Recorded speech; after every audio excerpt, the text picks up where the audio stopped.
ਅਮਰਤਾ ਪ੍ਰੀਤਮ ਦੀ ਪੁਸਤਕ ਸਫ਼ਰਨਾਮਾ ਦਾ ਅਗਲਾ ਲੇਖ ਹੈ। ਗੁਫ਼ਤਗੂ ਹੈ ਬਲਵੰਤ ਗਾਰਗੀ ਤੇ ਅਮਰਤਾ ਪ੍ਰੀਤਮ ਦੀ। ਬਲਵੰਤ, ਪਹਿਲਾਂ ਦਿੱਲੀ ਦੀਆਂ ਗੱਲਾਂ ਕਰੀਏ, ਫਿਰ ਆਪਣੀਆਂ ਕਰਾਂਗੇ। ਅੰਮ੍ਰਿਤਾ, ਦਿੱਲੀ ਦੀਆਂ ਕਾਹਨੂੰ, ਪਹਿਲਾਂ ਸਪੇਸ ਦੀਆਂ ਗੱਲਾਂ ਕਰੀਏ। ਅੱਜ 3 ਅਮਰੀਕਨ ਚੰਨ ਤੋਂ ਹੋ ਕੇ ਮੁੜੇ ਨੇ। ਬਲਵੰਤ, ਝੂਠ ਜਾਪਦਾ ਹੈ। ਅੰਮ੍ਰਿਤਾ, ਕਿਉਂ? ਤੇਰਾ ਜੀ ਕਰਦਾ ਸੀ ਪਹਿਲਾਂ ਅਮਰੀਕਨ ਨਾ ਜਾਂਦੇ, ਰੂਸੀ ਜਾਂਦੇ? ਬਲਵੰਤ, ਨਹੀਂ, ਝੂਠ ਇਸ ਲਈ ਕਿ ਉਹਨਾਂ ਨੇ ਚੰਨ ਨੂੰ ਚੰਨ ਨਹੀਂ ਰਹਿਣ ਦਿੱਤਾ, ਠੀਕਰਾ ਬਣਾ ਦਿੱਤਾ। ਅੰਮ੍ਰਿਤਾ, ਠੀਕਰਾ ਨਹੀਂ, ਪਲਾਸਟਰ ਆਫ ਪੈਰਿਸ ਦਾ ਟੁਕੜਾ। ਬਲਵੰਤ, ਪੈਰਿਸ ਦੀ ਸ਼ਰਾਬ ਪੀਤਿਆਂ ਬੜੀ ਦੇਰ ਹੋ ਗਈ ਹੈ। ਅੰਮ੍ਰਿਤਾ, ਅੱਜ 28 ਦਸੰਬਰ ਹੈ, ਜੇ ਤੂੰ 31 ਨੂੰ ਫੇਰ ਆ ਜਾਏ ਤਾਂ ਤੈਨੂੰ ਪੈਰਿਸ ਦੀ ਨਹੀਂ ਪਰ ਬਲਗਾਰੀਆ ਦੀ ਵਾਈਨ ਪਿਆ ਸਕਦੀ ਹਾਂ। ਵਰੇ ਵਾਲੀ ਰਾਤ ਮੇਰੇ ਬਲਗਾਰੀਅਨ ਦੋਸਤ ਮੈਨੂੰ ਵਾਈਨ ਭੇਜਦੇ ਹੁੰਦੇ ਨੇ। ਬਲਵੰਤ, ਅੰਮ੍ਰਿਤਾ, ਤੂੰ ਪੈਰਿਸ ਦੀ ਵਾਈਨਸ ਹੈ? ਅੰਮ੍ਰਿਤਾ, ਤੇ ਹੁਣ ਨਹੀਂ? ਬਲਵੰਤ, ਹੁਣ ਵੀ ਹੈ। ਵਾਈਨ ਜਿੰਨੀ ਪੁਰਾਣੀ ਹੋਵੇ ਉਨੀ ਜ਼ਿਆਦਾ ਨਸ਼ੇ ਵਾਲੀ ਹੁੰਦੀ ਹੈ। ਅੰਮ੍ਰਿਤਾ, 50-47 ਵਾਈਨ। ਬਲਵੰਤ, ਮੇਰੀ ਉਮਰ ਵੀ 50 ਦੀ ਹੋ ਗਈ ਹੈ ਤੇਰੇ ਹਾਣ ਦੀ। ਪਹਿਲਾਂ ਮੈਨੂੰ 50 ਵਰ੍ਹਿਆਂ ਦਾ ਆਦਮੀ ਬਹੁਤ ਬੁੱਢਾ ਲੱਗਦਾ ਸੀ, ਜਿਵੇਂ ਤੇਜਾ ਸਿੰਘ, ਗੁਰਬਖਸ਼ ਸਿੰਘ, ਪਰ ਹੁਣ ਇਉਂ ਲੱਗਦਾ ਕਿ ਜੀਵਨ ਨਸ਼ੇ ਨੂੰ ਮਾਨਣ ਦੀ ਇਹੋ ਉਮਰ ਹੈ। ਅੰਮ੍ਰਿਤਾ, ਬੜੀ ਕਿਤਾਬੀ ਜ਼ਬਾਨ ਬੋਲਣ ਲੱਗ ਪਿਆ। ਬਲਵੰਤ, ਦਰਅਸਲ ਇਸ ਵੇਲੇ ਮੈਂ ਹਰਭਜਨ ਸਿੰਘ ਬਾਰੇ ਸੋਚ ਰਿਹਾ ਸਾਂ, ਇਸ ਲਈ ਮੇਰੀ ਭਾਸ਼ਾ ਵੀ ਭਾਰੀ ਹੋ ਗਈ ਹੈ। ਮੈਂ ਸੁਣਿਆ ਈਸ਼ਵਰ ਚਿੱਤਰਕਾਰ ਦੀ ਮੌਤ ਉੱਤੇ ਪੰਜਾਬੀ ਲੇਖਕਾਂ ਨੇ ਇੱਕ ਮੀਟਿੰਗ ਕੀਤੀ ਸੀ, ਤੂੰ ਗਈ ਸੈਂ? ਅੰਮ੍ਰਿਤਾ, ਮੈਂ ਉਹਨੂੰ ਜਿਉਂਦੇ ਨੂੰ ਖੱਤ ਨਾ ਲਿਖਿਆ, ਉਹਨੇ ਕਈ ਵਾਰ ਆਖਿਆ ਸੀ, ਹੁਣ ਉੱਥੇ ਜਾ ਕੇ ਕੀ ਕਰਦੀ? ਬਲਵੰਤ, ਇਸ ਮੀਟਿੰਗ ਉੱਤੇ ਕਈ ਲੇਖਕਾਂ ਨੇ ਹੱਸਦਿਆਂ ਹੱਸਦਿਆਂ ਈਸ਼ਵਰ ਚਿੱਤਰਕਾਰ ਦੀ ਕਵਿਤਾ ਉੱਤੇ ਭਾਸ਼ਣ ਦਿੱਤੇ। ਸੋਗ ਸਭਾ 'ਚ ਚਾਹ ਤੇ ਬਿਸਕਿਟ ਵੰਡੇ। ਅੰਮ੍ਰਿਤਾ, ਪਰ ਮੈਂ ਤਾਂ ਸੁਣਿਆ ਹਰਭਜਨ ਸਿੰਘ ਢਾਵਾਂ ਮਾਰ ਕੇ ਰੋਇਆ ਸੀ। ਬਲਵੰਤ, ਮੈਂ ਹੁਣ ਵਸੀਅਤ ਕਰਨ ਲੱਗਿਆ ਵਾਂ ਕਿ ਮੇਰੇ ਮਰਨ ਪਿੱਛੋਂ ਪੰਜਾਬੀ ਲੇਖਕ ਕੋਈ ਸੋਗ ਮੀਟਿੰਗ ਨਾ ਕਰਨ। ਸੋਗ ਮੀਟਿੰਗ ਹੁੰਦੀ ਹੈ ਜਦੋਂ ਲੋਕ ਮਰ ਜਾਣ। ਅੰਮ੍ਰਿਤਾ, ਤੇਰਾ ਕੀ ਖਿਆਲ ਹੈ, ਤੂੰ ਮਰ ਕੇ ਵੀ ਜਿਉਂਦਾ ਰਹੇਗਾ? ਬਲਵੰਤ, ਹਾਂ, ਤੇਰੇ ਵਾਂਗ ਮੈਂ ਮਰ ਕੇ ਵੀ ਜੀਵਾਂਗਾ। ਅੰਮ੍ਰਿਤਾ, ਮਰ ਕੇ ਤਾਂ ਪਤਾ ਨਹੀਂ, ਪਰ ਜਿੰਨਾ ਚਿਰ ਜਿਉਂਦੇ ਆ, ਜਿਉਣ ਦੀ ਗੱਲ ਕਰ। ਬਲਵੰਤ, ਤੇਰੇ ਇਸ਼ਕ ਦਾ ਕੀ ਹਾਲ ਹੈ? ਅੰਮ੍ਰਿਤਾ, ਮੈਂ ਇਸ਼ਕ ਕੀਤਾ, ਇਸ਼ਕ ਕਾਮਯਾਬ ਹੋ ਗਿਆ। ਬਲਵੰਤ, ਕਦੇ ਤੇਰੇ ਬਾਰੇ ਲੋਕ ਲਿਖਦੇ ਸੀ ਅਸਫਲ ਪ੍ਰੇਮ ਦੀ ਸਫਲ ਲੇਖਿਕਾ, ਹੁਣ ਉਹਨਾਂ ਨੂੰ ਲਿਖਣਾ ਚਾਹੀਦਾ ਸਫਲ ਪ੍ਰੇਮ ਦੀ ਸਫਲ ਲੇਖਿਕਾ। ਅੰਮ੍ਰਿਤਾ, ਸ਼ੁਕਰ ਹੈ ਉਹਨਾਂ ਸਾਰੀਆਂ ਪਰੇਸ਼ਾਨੀਆਂ ਤੋਂ ਛੁੱਟੀ ਮਿਲੀ। ਬਲਵੰਤ, ਮੇਰਾ ਵੀ ਇਹੋ ਹਾਲ ਹੈ। ਅੰਮ੍ਰਿਤਾ, ਸ਼ੁਕਰ ਕਰ ਤੇਰਾ ਮਸਾਂ ਇਹ ਹਾਲ ਹੋਇਆ। ਬਲਵੰਤ, ਹੁਣ ਮੈਂ ਮੁਕਤ ਹਾਂ। ਇਸ਼ਕ ਬਕਵਾਸ ਲੱਗਦਾ ਹੈ, ਜੀ ਕਰਦਾ ਕਿਸੇ ਹਬਸ਼ਰਨ ਨਾਲ ਇਸ਼ਕ ਕਰਾਂ, ਕੋਈ ਊਟ ਪਟਾਂਗ ਇਸ਼ਕ। ਅੰਮ੍ਰਿਤਾ, ਕਿਤੇ ਲਿਊਸ ਨਿਕੋਸੀ ਵਾਲੀ ਕਹਾਣੀ ਤੇਰੇ ਨਾਲ ਵਾਪਰ ਗਈ ਤਾਂ ਫੇਰ? ਉਹਦਾ ਹੀਰੋ ਝੂਠ ਮੂਠ ਇਸ਼ਕ ਕਰਨ ਲੱਗਾ ਸੀ ਪਰ ਸੱਚਮੁੱਚ ਹੋ ਗਿਆ। ਬਲਵੰਤ, ਹਬਸ਼ਰਨ ਨਾਲ ਇਸ਼ਕ ਕਰਨਾ ਮੈਨੂੰ ਬੜਾ ਅਵੱਲਾ ਲੱਗਦਾ ਹੈ, ਕਿਸੇ ਝੂਠ ਵਾਂਗ। ਅੰਮ੍ਰਿਤਾ, ਕਿਸੇ ਝੂਠ ਵਾਂਗ ਕਿ ਗ੍ਰੈਵਿਟੀ ਸਪੇਸ ਵਾਂਗ? ਬਲਵੰਤ, ਤੇਰਾ ਮਤਲਬ ਹੈ ਫਿਰ ਮੈਂ ਨਾ ਧਰਤੀ ਤੇ ਹੋਵਾਂਗਾ ਨਾ ਚੰਨ ਉੱਤੇ, ਵਿਚਕਾਰ ਹੀ ਲਟਕਿਆ ਰਵਾਂਗਾ। ਅੰਮ੍ਰਿਤਾ, ਚੰਗਾ, ਫਿਰ ਤੂੰ ਵੇਟਲੈਸਨੈਸ ਵੇਖ ਲਏਗਾ, ਧਰਤੀ ਤੇ ਚੰਨ ਦੀ ਖਿੱਚ ਤੋਂ ਮੁਕਤ। ਬਲਵੰਤ, ਚੰਨ ਦੀ ਤਾਂ ਖੈਰ ਕੋਈ ਗੱਲ ਨਹੀਂ, ਧਰਤੀ ਤੇ ਪਤਾਲ ਨੂੰ ਕਿਵੇਂ ਛੱਡਾਂਗਾ? ਧਰਤੀ ਉੱਤੇ ਮੇਰੀ ਜੀਨੀ ਹੈ ਤੇ ਪਤਾਲ ਵਿੱਚ ਉਹ ਸਾਰੇ ਇਸ਼ਕ ਜੋ ਮੈਂ ਜੀਨੀ ਨੂੰ ਮਿਲਣ ਤੋਂ ਪਹਿਲਾਂ ਕੀਤੇ ਸੀ। ਅੰਮ੍ਰਿਤਾ, ਟੈਲੀਫੋਨ ਦੀ ਘੰਟੀ ਖੜਕ ਰਹੀ ਹੈ, ਮੈਂ ਜਾ ਕੇ ਸੋਣਾ ਵਾਂ। ਬਲਵੰਤ, ਸਮਝ ਲੈ ਤੂੰ ਘਰ ਨਹੀਂ, ਕਨਾਟ ਪਲੇਸ ਬੈਠੀ ਹੋਈ ਹੈ, ਇਸ ਟੈਲੀਫੋਨ ਵਾਲੀ ਨੂੰ ਕੀ ਹੱਕ ਹੈ ਸਾਡੀ ਰਚਨਾ 'ਚ ਖਲਲ ਪਾਵੇ? ਅੰਮ੍ਰਿਤਾ, ਠਹਿਰ ਵੇ, ਮੈਨੂੰ ਸੁਣ ਲੈਣ ਦੇ, ਖੌਰੇ ਕੋਈ ਜ਼ਰੂਰੀ ਹੋਏ। ਬਲਵੰਤ, ਜ਼ਰੂਰੀ ਵਾਲਾ ਠਹਿਰ ਕੇ ਫੇਰ ਕਰ ਲਏਗਾ, ਇਹ ਜ਼ਰੂਰੀ ਕੋਈ ਪੰਜਾਬੀ ਲੇਖਕ ਹੋਏਗਾ। ਤੂੰ ਪੰਜਾਬੀ ਸਾਹਿਤ ਉੱਤੇ ਬੜਾ ਜ਼ੁਲਮ ਕੀਤਾ ਹੈ, ਹਰ ਨਵਾਂ ਲੇਖਕ। ਅੰਮ੍ਰਿਤਾ, ਘੰਟੀ ਵੱਜੀ ਜਾਂਦੀ ਹੈ, ਮੈਨੂੰ ਸੁਣ ਲੈਣ ਦੇ। ਬਲਵੰਤ, ਅੱਛਾ ਜਾ। ਕੁਝ ਚਿਰ ਪਿੱਛੋਂ ਕਿਹਦਾ ਫੋਨ ਸੀ? ਅੰਮ੍ਰਿਤਾ, ਗਲਤ ਨੰਬਰ ਸੀ, ਪੁਰਾਣੇ ਇਸ਼ਕਾਂ ਵਰਗਾ ਗਲਤ ਨੰਬਰ। ਬਲਵੰਤ, ਤੈਨੂੰ ਸੱਚੀ ਪੁਰਾਣੇ ਇਸ਼ਕ ਗਲਤ ਨੰਬਰ ਲੱਗਦੇ ਨੇ? ਅੰਮ੍ਰਿਤਾ, ਜ਼ਿੰਦਗੀ ਇੱਕ ਟੈਲੀਫੋਨ ਹੈ, ਅਕਸਰ ਗਲਤ ਨੰਬਰ ਹੀ ਮਿਲਦੇ ਨੇ। ਬਲਵੰਤ, ਕੀ ਤੈਨੂੰ ਹਾਲੇ ਵੀ ਕਿਸੇ ਸਹੀ ਨੰਬਰ ਦੀ ਉਡੀਕ ਹੈ? ਅੰਮ੍ਰਿਤਾ, ਸਹੀ ਨੰਬਰ ਮੈਨੂੰ ਮਿਲ ਚੁੱਕਾ ਹੈ, ਹੁਣ ਕੋਈ ਉਡੀਕ ਨਹੀਂ। ਬਲਵੰਤ, ਪਲੇਟਫਾਰਮ ਤੇ ਬੈਠਿਆਂ ਜੇ ਗੱਡੀ ਲੰਘ ਜਾਏ ਤਾਂ ਵੀ ਬੰਦਾ ਉਡੀਕਦਾ ਹੀ ਹੈ, ਜੀਵਨ ਇੱਕ ਵੱਡੀ ਉਡੀਕ ਹੈ। ਅੰਮ੍ਰਿਤਾ, ਪਰ ਜੇ ਗੱਡੀ ਦੇ ਡੰਡੇ ਨੂੰ ਹੱਥ ਪੈ ਗਿਆ ਹੋਵੇ ਤਾਂ ਉਡੀਕ ਨਹੀਂ, ਸਫ਼ਰ ਸ਼ੁਰੂ ਹੁੰਦਾ ਹੈ। ਬਲਵੰਤ, ਤੈਨੂੰ ਕੋਈ ਉਡੀਕ ਨਹੀਂ, ਕੋਈ ਤੜਪ ਨਹੀਂ। ਅੰਮ੍ਰਿਤਾ, बनाकर फकीरों का हम भेस गालिब तमाशाए अहले करम देखते हैं। बलवंत, ਤੇਰੀ ਜਰਾਬ ਪਾਟੀ ਹੋਈ ਹੈ। ਅੰਮ੍ਰਿਤਾ, ਫਕੀਰੀ ਵੇਸ ਇਸੇ ਨੂੰ ਕਹਿੰਦੇ ਨੇ। ਬਲਵੰਤ, ਤੂੰ ਕੋਠੀ 'ਚ ਰਹਿੰਦੀ ਹੈ, ਬਲਗਾਰੀਆ ਦੀ ਵਾਈਨ ਪੀਨੀ ਹੈ, 200 ਰੁਪਏ ਦੀ ਇਲਾਸਟਿਕ ਜੀਨ ਪਾਨੀ ਹੈ, ਇਹ ਹਾਲੇ ਵੀ ਫਕੀਰੀ ਹੈ। ਅੰਮ੍ਰਿਤਾ, ਮੇਰੀ ਆਪਣੀ ਤਰ੍ਹਾਂ ਦੀ ਫਕੀਰੀ ਹੈ। ਹੁਣ ਮੇਰੇ ਕੋਲੋਂ ਧੁੱਪ ਵੀ ਨਹੀਂ ਉਹ ਸਹੀ ਜਾਂਦੀ, ਚਲੋ ਛਾਵੇਂ ਬੈਠੀਏ। ਬਲਵੰਤ, ਧੁੱਪੇ ਤੇਰੇ ਮੱਥੇ 'ਚ ਪੀੜ ਹੋਣ ਲੱਗ ਜਾਂਦੀ ਹੈ, ਛਾਵੇਂ ਤੇਰੇ ਮੋਢੇ 'ਚ। ਅੰਮ੍ਰਿਤਾ, ਇਹੋ ਤਾਂ ਫਕੀਰੀ ਹੈ ਨਾ, ਨਾ ਮੇਰੀ ਧੁੱਪ ਨਾਲ ਬਣਦੀ ਹੈ ਤੇ ਨਾ ਛਾਂ ਨਾਲ। ਬਲਵੰਤ, ਫਿਰ ਤੇਰੀ ਬਣਦੀ ਕਿਹਦੇ ਨਾਲ ਹੈ? ਅੰਮ੍ਰਿਤਾ, ਸਿਰਫ ਆਪਣੇ ਨਾਲ। ਬਲਵੰਤ, ਤੂੰ ਜਰਾਬਾਂ ਧੁੱਪੇ ਸੁੱਟ ਚੱਲੀਆਂ, ਫੜ ਇਹਨਾਂ ਨੂੰ।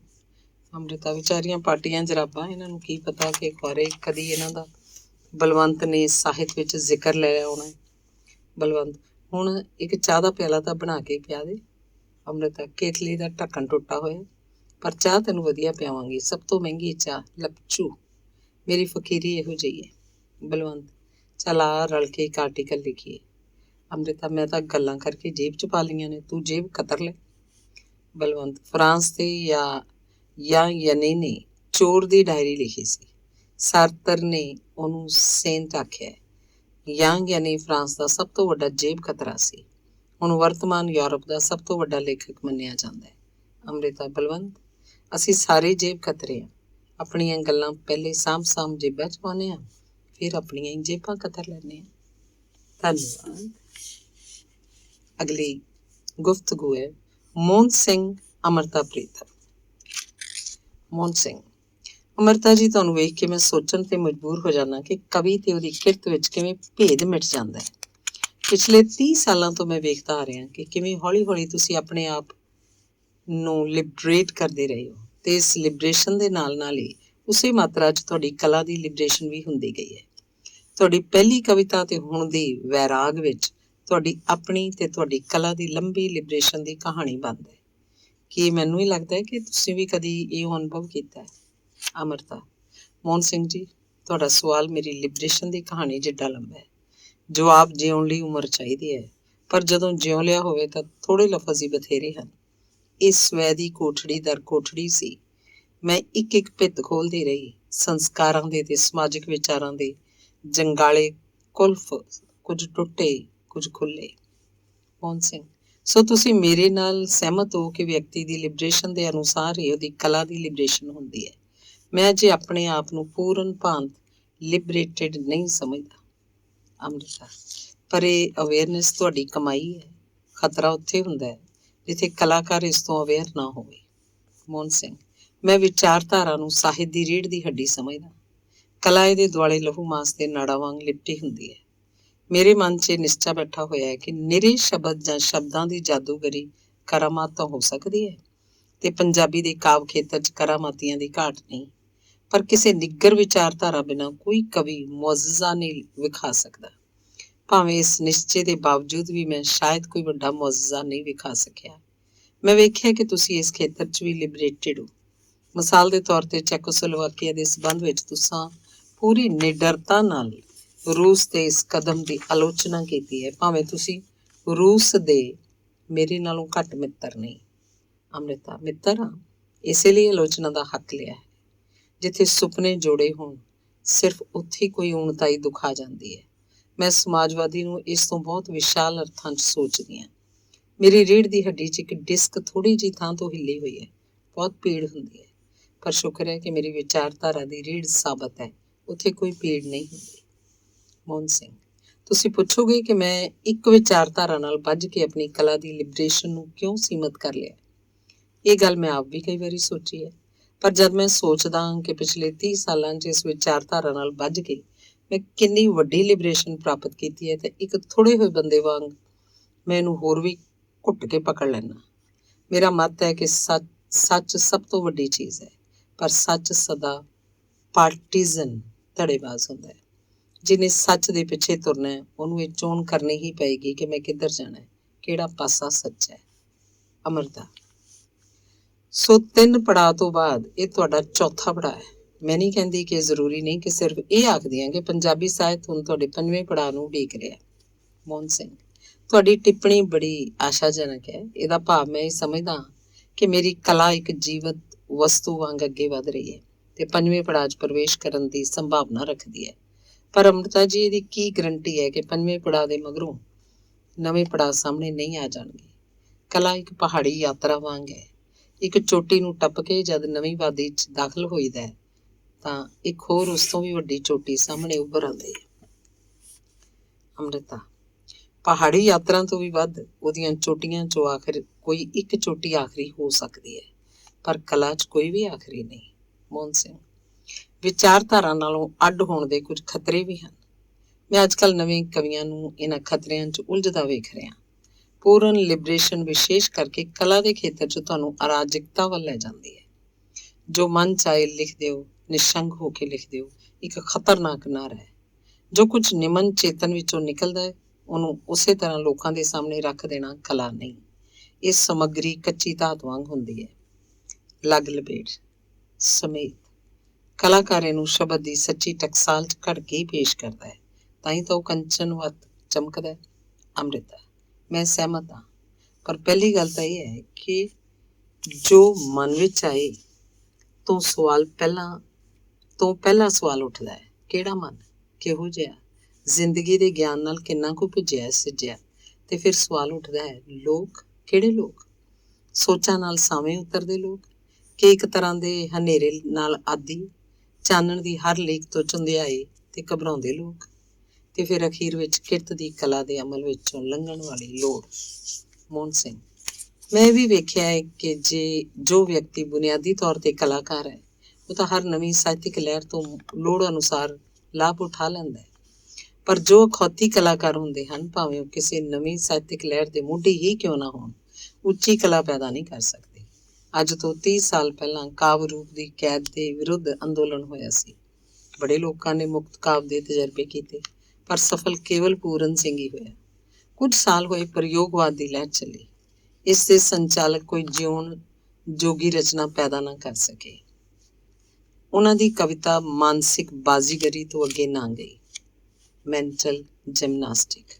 ਪਰ ਮੇਰੀ ਰਾਏ ਹੈ ਕਿ ਤੁਸੀਂ ਇਸ ਨਵੀਂ ਲਹਿਰ ਤੋਂ ਵੀ ਲਾਭ ਉਠਾਇਆ, ਆਪਣੀ ਕਵਿਤਾ ਦੇ ਖੇਤਰ ਨੂੰ ਵਿਸ਼ਾਲ ਕੀਤਾ, ਪਰ ਇੱਕ ਬੁਨਿਆਦੀ ਗੱਲ ਸਾਹਮਣੇ ਰੱਖੀ ਕਿ ਕੋਈ ਅਣਸਬੰਧਤ ਵਿਚਾਰਾਂ ਤੇ ਬਿੰਬਾਂ ਨੂੰ ਜੋੜਨ ਵਾਲਾ ਇੱਕ ਧਾਗਾ ਵਿੱਚ ਜ਼ਰੂਰ ਰੱਖ ਦਿੱਤਾ।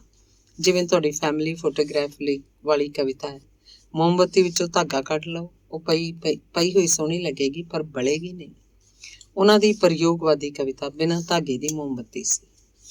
ਅਮਰਤਾ ਮੋਮ ਜ਼ਿੰਦਗੀ ਦਾ ਤਜਰਬਾ ਹੈ, ਹੌਲੀ ਹੌਲੀ ਧਾਗੇ ਦੇ ਦੁਆਲੇ ਜੁੜਦਾ ਰਹਿੰਦਾ ਹੈ, ਕਣ ਕਣ ਜੁੜਦਾ ਹੈ, ਬੂੰਦ ਬੂੰਦ ਬਲਦਾ ਹੈ, ਪਰ ਗੱਲ ਧਾਗੇ ਦੀ ਤੇ ਉਹਨਾਂ ਦੀ ਜਿਨ੍ਹਾਂ ਨੂੰ ਇਹ ਧਾਗਾ ਨਸੀਬ ਹੋਇਆ। ਧੰਨਵਾਦ। ਅਗਲੀ ਗੁਫ਼ਤਗੂ ਹੈ ਇਮਰੋਜ਼ ਤੇ ਅਮਰਤਾ। ਇਮਰੋਜ਼ ਤੂੰ ਜਲੰਧਰ ਰੇਡੀਓ ਤੋਂ ਪਾਕਿਸਤਾਨ ਨੂੰ ਕੀ ਆਖਿਆ ਸੀ? ਅੱਜ ਸਵੇਰੇ ਤੂੰ ਸੁੱਤੀ ਪਈ ਸੀ ਜਿਸ ਵੇਲੇ ਪਾਕਿਸਤਾਨ ਨੇ ਸੁਬਹ 9 ਪ੍ਰੋਗਰਾਮ ਵਿੱਚ ਆਖਿਆ ਕਿ ਵਾਰਿਸ ਸ਼ਾਹ ਨੂੰ ਆਵਾਜ਼ ਦੇਣ ਵਾਲੀ ਹਿੰਦੁਸਤਾਨ ਦੀ ਸ਼ਾਇਰਾ ਅਮਰਤਾ ਪ੍ਰੀਤਮ ਨੂੰ ਅਸੀਂ ਪੁੱਛਦੇ ਹਾਂ ਕਿ ਸਾਡੇ ਜਿਨ੍ਹਾਂ ਜੰਗੀ ਕੈਦੀਆਂ ਉੱਤੇ ਗੋਲੀ ਚਲਾਈ ਗਈ ਕਿ ਉਹ ਵਾਰਿਸ ਸ਼ਾਹ ਦੇ ਬੇਟੇ ਨਹੀਂ ਸਨ। ਅਮਰਤਾ ਮੈਂ ਆਖਿਆ ਕੁਝ ਸੀ, ਉਹਨਾਂ ਸੁਣਿਆ ਕੁਝ। ਕੋਈ ਪੁੱਛੇ ਕਿ ਬੰਗਾਲ 'ਚ ਜਦੋਂ ਲੱਖਾਂ ਲੋਕ ਉਹਨਾਂ ਦੀਆਂ ਫੌਜਾਂ ਨੇ ਮਾਰ ਛੱਡੇ ਕਿ ਉਹ ਵਾਰਿਸ ਸ਼ਾਹ ਦੇ ਬੇਟੇ ਨਹੀਂ ਸਨ। ਹੁਣ ਇਹ ਜੰਗੀ ਕੈਦੀ ਉਹਨਾਂ ਨੂੰ ਵਾਰਿਸ ਸ਼ਾਹ ਦੇ ਬੇਟੇ ਲੱਗਦੇ ਹਨ, ਪਰ ਉਹ ਲੱਖਾਂ। ਇਹੋ ਹੀ ਤਾਂ ਸਾਡਾ ਦੁਖਾਂਤ ਹੈ ਕਿ ਹਿੰਦੁਸਤਾਨ ਤੇ ਪਾਕਿਸਤਾਨ 'ਚ ਕਦੇ ਗੁਫ਼ਤਗੂ ਮੁਮਕਿਨ ਨਾ ਹੋ ਸਕੀ। ਇਮਰੋਜ਼ ਜੇ ਗੁਫ਼ਤਗੂ ਹੁੰਦੀ ਤਾਂ ਜੋ ਭਰ ਜਵਾਨ ਹੁੰਦੀ 25 ਵਰ੍ਹਿਆਂ ਦੀ। ਅਮਰਤਾ ਅਸੀਂ ਰਾਜਨੀਤੀ ਨੂੰ ਕੀ ਆਖੀਏ? ਸਾਡੇ ਸਾਹਿਤ ਵਿੱਚ ਵੀ ਅਜੇ ਤੱਕ ਇਹ ਮੁਮਕਿਨ ਨਹੀਂ ਹੋ ਸਕੀ। ਕਿੰਨੀ ਅਜੀਬ ਗੱਲ ਹੈ। ਅਸੀਂ ਸਮਕਾਲੀ ਵੀ ਜਦੋਂ ਮਿਲਦੇ ਹਾਂ ਅਜਨਬੀਆਂ ਵਾਂਗ ਮਿਲਦੇ ਹਾਂ, ਜਿਵੇਂ ਕਿਸੇ ਨੇ ਕਿਸੇ ਨੂੰ ਪੜ੍ਹਿਆ ਜਾਂ ਸੁਣਿਆ ਨਾ ਹੋਵੇ। ਇਮਰੋਜ਼ ਮੇਰਾ ਖਿਆਲ ਹੈ ਉਹ ਪੜ੍ਹਦੇ ਤਾਂ ਜ਼ਰੂਰ ਹੋਣਗੇ, ਪਰ ਚੁੱਪ ਰਹਿਣ ਦੀ ਸਹੁੰ ਖਾ ਕੇ। ਅੰਮ੍ਰਿਤਾ ਕਲਾਕਾਰ ਚੁੱਪ ਤੋੜਨ ਲਈ ਪੈਦਾ ਹੁੰਦਾ, ਚੁੱਪ ਦੀ ਸਹੁੰ ਖਾਣ ਲਈ ਨਹੀਂ। ਇਮਰੋਜ਼ ਤੇ ਸਾਹਿਤ ਦੇ ਆਲੋਚਕ। ਅਮਰਤਾ ਜਿੱਥੇ ਕਿਸੇ ਆਸ ਦਾ ਹੱਕ ਬਣਦਾ ਹੈ ਸਿਰਫ ਉਹਦੀ ਗੱਲ ਕਰੀਏ। ਇਮਰੋਜ਼ ਤੇਰਾ ਖਿਆਲ ਹੈ ਕਿ ਆਲੋਚਕਾਂ ਨਾਲ ਆਸ ਦਾ ਹੱਕ ਵੀ ਨਹੀਂ ਬਣਦਾ। ਅੰਮ੍ਰਿਤਾ ਮੈਂ ਅਸੂਲਾਂ ਨੂੰ ਲੇਖਕਾਂ ਉੱਤੇ ਤਾਂ ਲਾਗੂ ਕਰ ਸਕਦੀ ਹਾਂ, ਪਰ ਪੰਜਾਬੀ ਦੇ ਆਲੋਚਕਾਂ ਉੱਤੇ ਨਹੀਂ। ਇਮਰੋਜ਼ ਸਾਹਿਤ ਦੇ ਮੈਦਾਨ ਨਾਲ ਤਾਂ ਫੁੱਟਬਾਲ ਦਾ ਮੈਦਾਨ ਚੰਗਾ ਹੁੰਦਾ, ਜਿੱਥੇ ਕੋਈ ਰੈਫਰੀ ਤਾਂ ਹੁੰਦਾ, ਜਿੱਥੇ ਕੋਈ ਇੱਕ ਵਾਰੀ ਫਾਉਲ ਕਰੇ ਤਾਂ ਰੈਫਰੀ ਉਹਨੂੰ ਵਾਰਨਿੰਗ ਦੇ ਦਿੰਦਾ ਹੈ, ਦੂਜੀ ਵਾਰੀ ਬਾਹਰ ਕੱਢ ਦਿੰਦਾ ਹੈ। ਪਰ ਸਾਹਿਤ ਵਿੱਚ ਲੋਕੀ ਫਾਉਲ ਤੇ ਫਾਉਲ ਕਰੀ ਜਾਣ, ਸਾਰੀ ਗੇਮ ਵਿਗਾੜ ਦੇਣ, ਪਰ ਕੋਈ ਉਹਨਾਂ ਨੂੰ ਵਾਰਨਿੰਗ ਨਹੀਂ ਦਿੰਦਾ। ਅੰਮ੍ਰਿਤਾ, ਇੱਥੇ ਤਾਂ ਲੋਕ ਫਾਉਲ ਖੇਡਦੇ ਖੇਡਦੇ ਬੁੱਢੇ ਹੋ ਜਾਂਦੇ ਨੇ। ਇਮਰੋਜ਼, ਫੁੱਟਬਾਲ 'ਚ ਕੋਈ ਆਦਮੀ ਸਟਾਰ ਆਫ ਫੁੱਟਬਾਲ ਤਾਂ ਹੋ ਸਕਦਾ ਹੈ, ਪਰ ਕਦੇ ਸਟਾਰ ਆਫ ਫਾਉਲਸ ਨਹੀਂ ਹੋ ਸਕਦਾ। ਅੰਮ੍ਰਿਤਾ, ਫੁੱਟਬਾਲ ਦੀ ਗੇਮ ਨੂੰ ਤੇ ਉਹੋ ਜਿਹੀ ਹਰ ਗੇਮ ਨੂੰ ਸਲਾਮ ਭੇਜਦੀ ਹਾਂ। ਇੱਥੇ ਮੇਰੀ ਸਾਹਿਤ ਦੀ ਗੇਮ ਵਿੱਚ ਤਾਂ ਚੁੱਪੀ ਭਲੀ। ਇਮਰੋਜ਼, ਕੱਲ ਮੈਂ ਤੇਰੀ ਕਿਤਾਬ ਕਾਲਾ ਗੁਲਾਬ ਦਾ ਸੁਚੇਤਨਾ ਵਿੱਚ ਰਿਵਿਊ ਪੜ੍ਹਿਆ ਸੀ।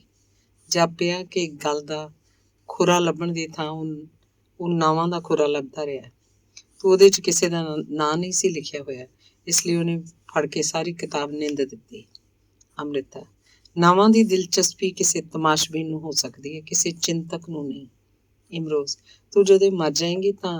ਅੰਮ੍ਰਿਤਾ, ਚਲੋ ਇੱਕ ਫਾਇਦਾ ਤਾਂ ਹੋਏਗਾ, ਮੁਰਦਾ ਪ੍ਰਸਤਾਂ ਦੀ ਦੁਨੀਆ 'ਚ ਜਿਉਣ ਦਾ। ਇਮਰੋਜ਼, ਫਿਰ ਤੈਨੂੰ ਕੀ? ਅੰਮ੍ਰਿਤਾ, ਮੈਨੂੰ ਹੁਣ ਵੀ ਕੀ ਹੈ? ਇਮਰੋਜ਼, ਸਾਹਿਤਕਾਰ ਤਾਂ ਵਕਤ ਦੀ ਕਿਸਮਤ ਹੁੰਦੇ ਨੇ, ਪਰ ਉਹਨਾਂ ਦੀ ਆਪਣੀ ਕਿਸਮਤ। ਅੰਮ੍ਰਿਤਾ, ਉਹ ਨਦੀਮ ਦੀ ਕਿਹੜੀ ਸਤਰ ਸੀ ਜੋ ਕੱਲ ਤੂੰ ਪੜ੍ਹਦਾ ਪਿਆ ਸੀ? इमरोज, वहीं से फूट रहा है तलुए सुबह का नूर, जहाँ शहीद हुआ एक हजूम तारों का। ਅੰਮ੍ਰਿਤਾ, ਉਹ ਜਾਣੇ ਅਸੀਂ ਤਾਂ ਤਾਰਿਆਂ ਦੇ ਹਜੂਮ ਵਾਂਗ ਸ਼ਹੀਦ ਹੋ ਜਾਵਾਂਗੇ, ਸਿਰਫ ਜੇ ਕਦੇ ਇੱਥੋਂ ਹੀ ਸੁਬਹ ਦਾ ਨੂਰ ਫੁੱਟ ਪਵੇ। ਧੰਨਵਾਦ। ਅਗਲੀ ਗੁਫ਼ਤਗੂ ਹੈ ਮੋਹਨ ਸਿੰਘ, ਦਲੀਪ ਟਿਵਾਣਾ ਤੇ ਅਮਰਤਾ ਪ੍ਰੀਤਮ ਦੀ। ਮੋਹਨ ਸਿੰਘ, ਲਓ ਜੀ, ਮੈਨੂੰ ਕਿਸੇ ਨੇ ਖੋਟੀ ਅਠਿਆਨੀ ਦੇ ਦਿੱਤੀ। ਦਲੀਪ, ਤੁਹਾਡੀਆਂ ਤਾਂ ਖੋਟੀਆਂ ਵੀ ਚੱਲ ਜਾਂਦੀਆਂ ਨੇ। ਮੋਹਨ ਸਿੰਘ, ਇਹ ਗੱਲ ਬਿਲਕੁਲ ਉਲਟ ਹੈ ਸੱਚ ਦੇ, ਕਿਉਂਕਿ ਮੇਰੀਆਂ ਤਾਂ ਖਰੀਆਂ ਵੀ ਨਹੀਂ ਚੱਲੀਆਂ। ਅਮਰਤਾ, ਫਿਰ ਖਰੀਆਂ ਤੇ ਖੋਟੀਆਂ ਦੀ ਪਛਾਣ ਵਿੱਚ ਫਰਕ ਹੋਏਗਾ। ਮੋਹਨ ਸਿੰਘ, ਪਛਾਣ ਮੇਰੇ ਹੱਥ 'ਚ ਨਹੀਂ ਨਾ, ਇਹ ਤਾਂ ਅਗਲੇ ਦੇ ਹੱਥ 'ਚ ਹੁੰਦੀ ਹੈ। ਦਲੀਪ, ਇਹ ਸਾਰਾ ਰੌਲਾ ਹੀ ਪਛਾਣ ਦਾ ਹੈ, ਚਾਹੇ ਅਠਿਆਨੀ ਵਿੱਚ ਹੋਵੇ, ਚਾਹੇ ਜ਼ਿੰਦਗੀ ਵਿੱਚ ਤੇ ਚਾਹੇ ਸਾਹਿਤ ਵਿੱਚ। ਮੋਹਨ ਸਿੰਘ, ਅਸਲੀ ਗੱਲ ਇਹ ਹੈ ਕਿ ਅਠਿਆਨੀ ਨਾ ਖੋਟੀ ਹੁੰਦੀ ਹੈ ਨਾ ਖਰੀ, ਇਹਦੀ ਜ਼ਾਤ ਤਾਂ ਪਰਖਣ ਵਾਲਾ ਨਿਸ਼ਚਿਤ ਕਰਦਾ ਹੈ। ਜ਼ਿੰਦਗੀ ਦਾ ਮਸਲਾ ਇਹ ਹੈ ਕਿ ਜਿਨ੍ਹਾਂ ਨੇ ਮੇਰੀ ਅਠਿਆਨੀ ਨੂੰ ਖਰਾ ਕਿਹਾ, ਉੱਥੇ ਮੈਂ ਅਠਿਆਨੀ ਮੁੱਠੀ 'ਚ ਘੁੱਟ ਲਈ। ਇੱਕੋ ਅਠਿਆਨੀ ਮੈਂ ਬਹੁਤੇ ਅੰਸ਼ ਕਿਵੇਂ ਗਵਾ ਲੈਂਦਾ। ਦਲੀਪ, ਆਓ ਪ੍ਰੋਫੈਸਰ ਸਾਹਿਬ, ਅਠਿਆਨੀਆਂ ਦੇ ਪਿੱਛੇ ਖਲੋ ਕੇ ਗੱਲ ਕਿਉਂ ਕਰੀਏ, ਜ਼ਿੰਦਗੀ ਦੀ ਅਸਲੀਅਤ ਨੂੰ ਸਿੱਧੇ ਹੋ ਕੇ ਟੱਕਰੀਏ। ਮੋਹਨ ਸਿੰਘ, ਇਹ ਵੀ ਕਰਕੇ ਵੇਖ ਲਿਆ, ਜਿਹਨੂੰ ਮੈਂ ਚਾਹੁੰਦਾ ਅਠਿਆਨੀ ਨੂੰ ਖਰਾ ਕਹੇ, ਜੇ ਤਾਂ ਉਹ ਬਿਲਕੁਲ ਖੋਟੀ ਕਹਿ ਦਿੰਦਾ ਤਾਂ ਵੀ ਕੋਈ ਗੱਲ ਹੁੰਦੀ। ਉਹਨੇ ਨਾ ਤਾਂ ਇਹਨੂੰ ਬਿਲਕੁਲ ਖੋਟੀ ਕਿਹਾ, ਨਾ ਖਰੀ ਕਹਿ ਕੇ ਪ੍ਰਵਾਨ ਕੀਤਾ, ਸੋ ਮੇਰੀ ਅਠਿਆਨੀ ਨਾ ਰੱਦ ਨਾ ਮਨਜ਼ੂਰ ਹੀ ਰਹੀ। ਅਮਰਤਾ, ਇਹਨੂੰ ਕਿਸੇ ਦੇ ਰਹਿਮੋ ਕਰਮ ਤੇ ਕਾਹਨੂੰ ਛੱਡ ਦਿੱਤਾ।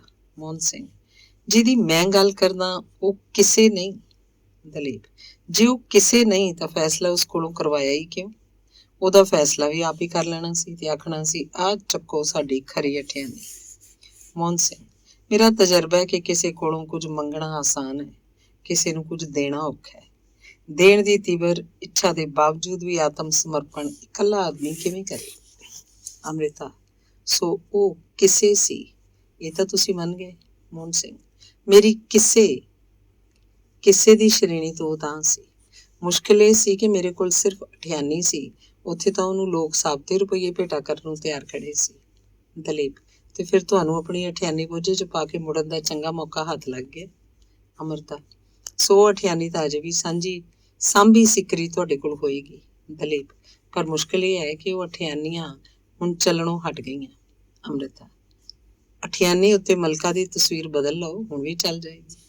ਮੋਹਨ ਸਿੰਘ, ਤੁਹਾਡਾ ਮਤਲਬ ਹੈ ਕਿ ਮੈਂ ਆਪਣੀ ਸ਼ੁੱਧ ਅਠਿਆਨੀ ਨੂੰ ਕਾਂਗਰਸੀ ਸਿੱਕਾ ਬਣਾ ਲਵਾਂ। ਅੰਮ੍ਰਿਤਾ, ਕਾਂਗਰਸੀ ਜਾਂ ਲੈਨਿਨੀ ਇੱਕੋ ਹੀ ਗੱਲ ਹੈ। ਮੋਹਨ ਸਿੰਘ, ਅਜੇ ਨਹੀਂ, ਜਦੋਂ ਇੱਕ ਗੱਲ ਹੋਈ ਮੇਰੀ ਅਠਿਆਨੀ ਦਾ ਮੁੱਲ ਵੱਧ ਜਾਏਗਾ। ਮੇਰੇ ਦੇਸ਼ 'ਚ ਇਹਦਾ ਮੁੱਲ ਨਹੀਂ ਪਿਆ, ਇਸੇ ਲਈ ਰੂਸ ਗਿਆ ਸਾਂ, ਸ਼ਾਇਦ ਉੱਥੇ ਮੁੱਲ ਪੈ ਜਾਏ। ਉਹਨਾਂ ਨੇ ਮੇਰੀ ਅਠਿਆਨੀ ਲੈ ਕੇ ਉਹਦੇ ਬਦਲੇ ਮੈਨੂੰ ਬੜਾ ਪਿਆਰ ਦਿੱਤਾ, ਪਰ ਤੁਰਨ ਲੱਗਿਆ ਮੇਰੀ ਅਠਿਆਨੀ ਵੀ ਮੋੜ ਦਿੱਤੀ, ਤਾਂ ਜੋ ਮੈਂ ਇਹਨੂੰ ਦੋਹਾਂ ਦੇਸ਼ਾਂ ਦੇ ਵਿਚਾਲੇ ਇੱਕ ਪੁਲ 'ਚ ਬਦਲ ਸਕਾਂ। ਸੋ ਮੇਰੀ ਅਠਿਆਨੀ ਬੜੀ ਭਾਗਾਂ ਵਾਲੀ ਹੋਈ। ਅੰਮ੍ਰਿਤਾ, ਮੋਹਨ ਸਿੰਘ ਜੀ, ਇਹ ਖੂਬਸੂਰਤ ਗੱਲ ਏ। ਹੁਣ ਐਸੇ ਵੇਲੇ ਜੇ ਇਸ ਅਠਿਆਨੀ ਨੂੰ ਹਿੰਦੁਸਤਾਨ ਤੇ ਪਾਕਿਸਤਾਨ 'ਚ ਪੁਲ ਬਣਾ ਲਿਓ। ਮੋਹਨ ਸਿੰਘ, ਬਸ ਬਾਕੀ ਦਾ ਜੀਵਨ ਹੁਣ ਇਸੇ ਲੇਖੇ ਲੱਗੇਗਾ, ਪਰ ਮੈਂ ਅਠਿਆਨੀ ਨੂੰ ਦੋਵੇਂ ਪਾਸੇ ਇਸੇ ਲੇਖੇ ਲਾਉਣ ਨੂੰ ਤਿਆਰ ਨਹੀਂ। ਇੱਕ ਪਾਸਾ ਮੈਂ ਹਾਲੇ ਵੀ ਆਪਣੇ ਕਿਸੇ ਲਈ ਸਾਂਭ ਕੇ ਰੱਖਾਂਗਾ। ਮੈਂ ਤਾਂ ਸਮਝਦਾ ਕਿ ਨਿੱਜੀ ਮੁਹੱਬਤ ਤੇ ਲੋਕ ਮੁਹੱਬਤ ਇੱਕ ਅਠਿਆਨੀ ਦੇ ਦੋ ਪੈਸੇ ਹਨ। ਇੱਕੋ ਪਾਸੇ ਨਾਲ ਅਠਿਆਨੀ ਪੂਰਨ ਨਹੀਂ ਕਹੀ ਜਾ ਸਕਦੀ, ਪਰ ਕੀ ਕਰਾਂ, ਮੇਰੇ ਆਲੋਚਕ ਨਹੀਂ ਇਹ ਗੱਲ ਸਮਝਦੇ। ਅਮਰਤਾ, ਵਕਤ ਤੋਂ ਵੱਡਾ ਕੋਈ ਆਲੋਚਕ ਨਹੀਂ ਹੁੰਦਾ। ਉਹ ਇਸ ਤੁਹਾਡੀ ਅਠਿਆਨੀ ਨੂੰ ਕਦੇ ਖੰਡਰਾਂ ਚੋਂ ਕੱਢ ਕੇ ਵੀ ਮੁੱਲ ਪਾ ਲਏਗਾ। ਇਹਨਾਂ ਮੌਸਮੀ ਆਲੋਚਕਾਂ ਦੀ ਗੱਲ ਛੱਡੋ। ਮੋਹਨ ਸਿੰਘ, ਪਰ ਉਹ ਤਾਂ ਇੱਕ ਪਾਸੇ ਦਾ ਮੁੱਲ ਪਾਏਗਾ, ਦੂਜੇ ਪਾਸੇ ਦੇ ਮੁੱਲ ਦਾ ਕੀ ਬਣਿਆ? ਦਲੀਪ, ਸਬਰ ਸਬੂਤੀ ਨਾਨਕਾ ਦਰਗਾਹੀ ਲੇਖੇ। ਮੋਹਨ ਸਿੰਘ, ਤੇ ਜਿਹੜਾ ਦਰਗਾਹ ਨੂੰ ਨਾ ਮੰਨਦਾ ਹੋਵੇ? ਅਮਰਤਾ, ਮੋਹਨ ਸਿੰਘ ਜੀ, ਦਰਗਾਹ ਵੀ ਅਸੀਂ ਆਪ ਹੁੰਦੇ ਹਾਂ, ਦਰਵੇਸ਼ ਵੀ ਅਸੀਂ ਆਪ। ਮੋਹਨ ਸਿੰਘ, ਇਸੇ ਲਈ ਤਾਂ ਅਠਿਆਨੀ ਕੋਲ ਪਈ ਰਹਿੰਦੀ ਹੈ। ਅੰਮ੍ਰਿਤਾ, ਪਰ ਇਹਨੂੰ ਆਪਣੀ ਅਮੀਰੀ ਕਿਉਂ ਨਹੀਂ ਸਮਝਦੇ? ਮੋਹਨ ਸਿੰਘ, ਫਕੀਰੀ ਅਮੀਰੀ ਨੂੰ ਕੀ ਕਰੇ? ਅੰਮ੍ਰਿਤਾ, ਹਰ ਇੰਤਹਾ ਨੂੰ ਇਬਤਦਾ ਕਹਿਣ ਵਾਲੇ ਅਮੀਰੀ ਦੇ ਸਿਖਰ ਤੇ ਪਹੁੰਚ ਕੇ ਫਕੀਰੀ ਸ਼ੁਰੂ ਕਰਦੇ ਹਨ। ਧੰਨਵਾਦ। ਅਗਲਾ ਲੇਖ ਹੈ ਬਲਵੰਤ ਗਾਰਗੀ, ਪਦਮਾ ਸਚਦੇਵ, ਸ਼ਿਵ ਕੁਮਾਰ, ਜੋਗਾ ਸਿੰਘ ਤੇ ਅਮਰਤਾ ਪ੍ਰੀਤਮ। ਬਲਵੰਤ, ਮੀਨਾ ਕੁਮਾਰੀ ਕਿਉਂ ਮਰ ਗਈ? ਬਹੁਤ ਜਵਾਨ ਮੌਤ ਮੈਨੂੰ ਹਮੇਸ਼ਾ ਗਮਗੀਨ ਕਰਦੀ ਹੈ। ਪਦਮਾ, 1.5 ਮਹੀਨਾ ਪਹਿਲਾਂ ਮੀਨਾ ਨੂੰ ਮਿਲਣ ਗਈ ਸਾਂ।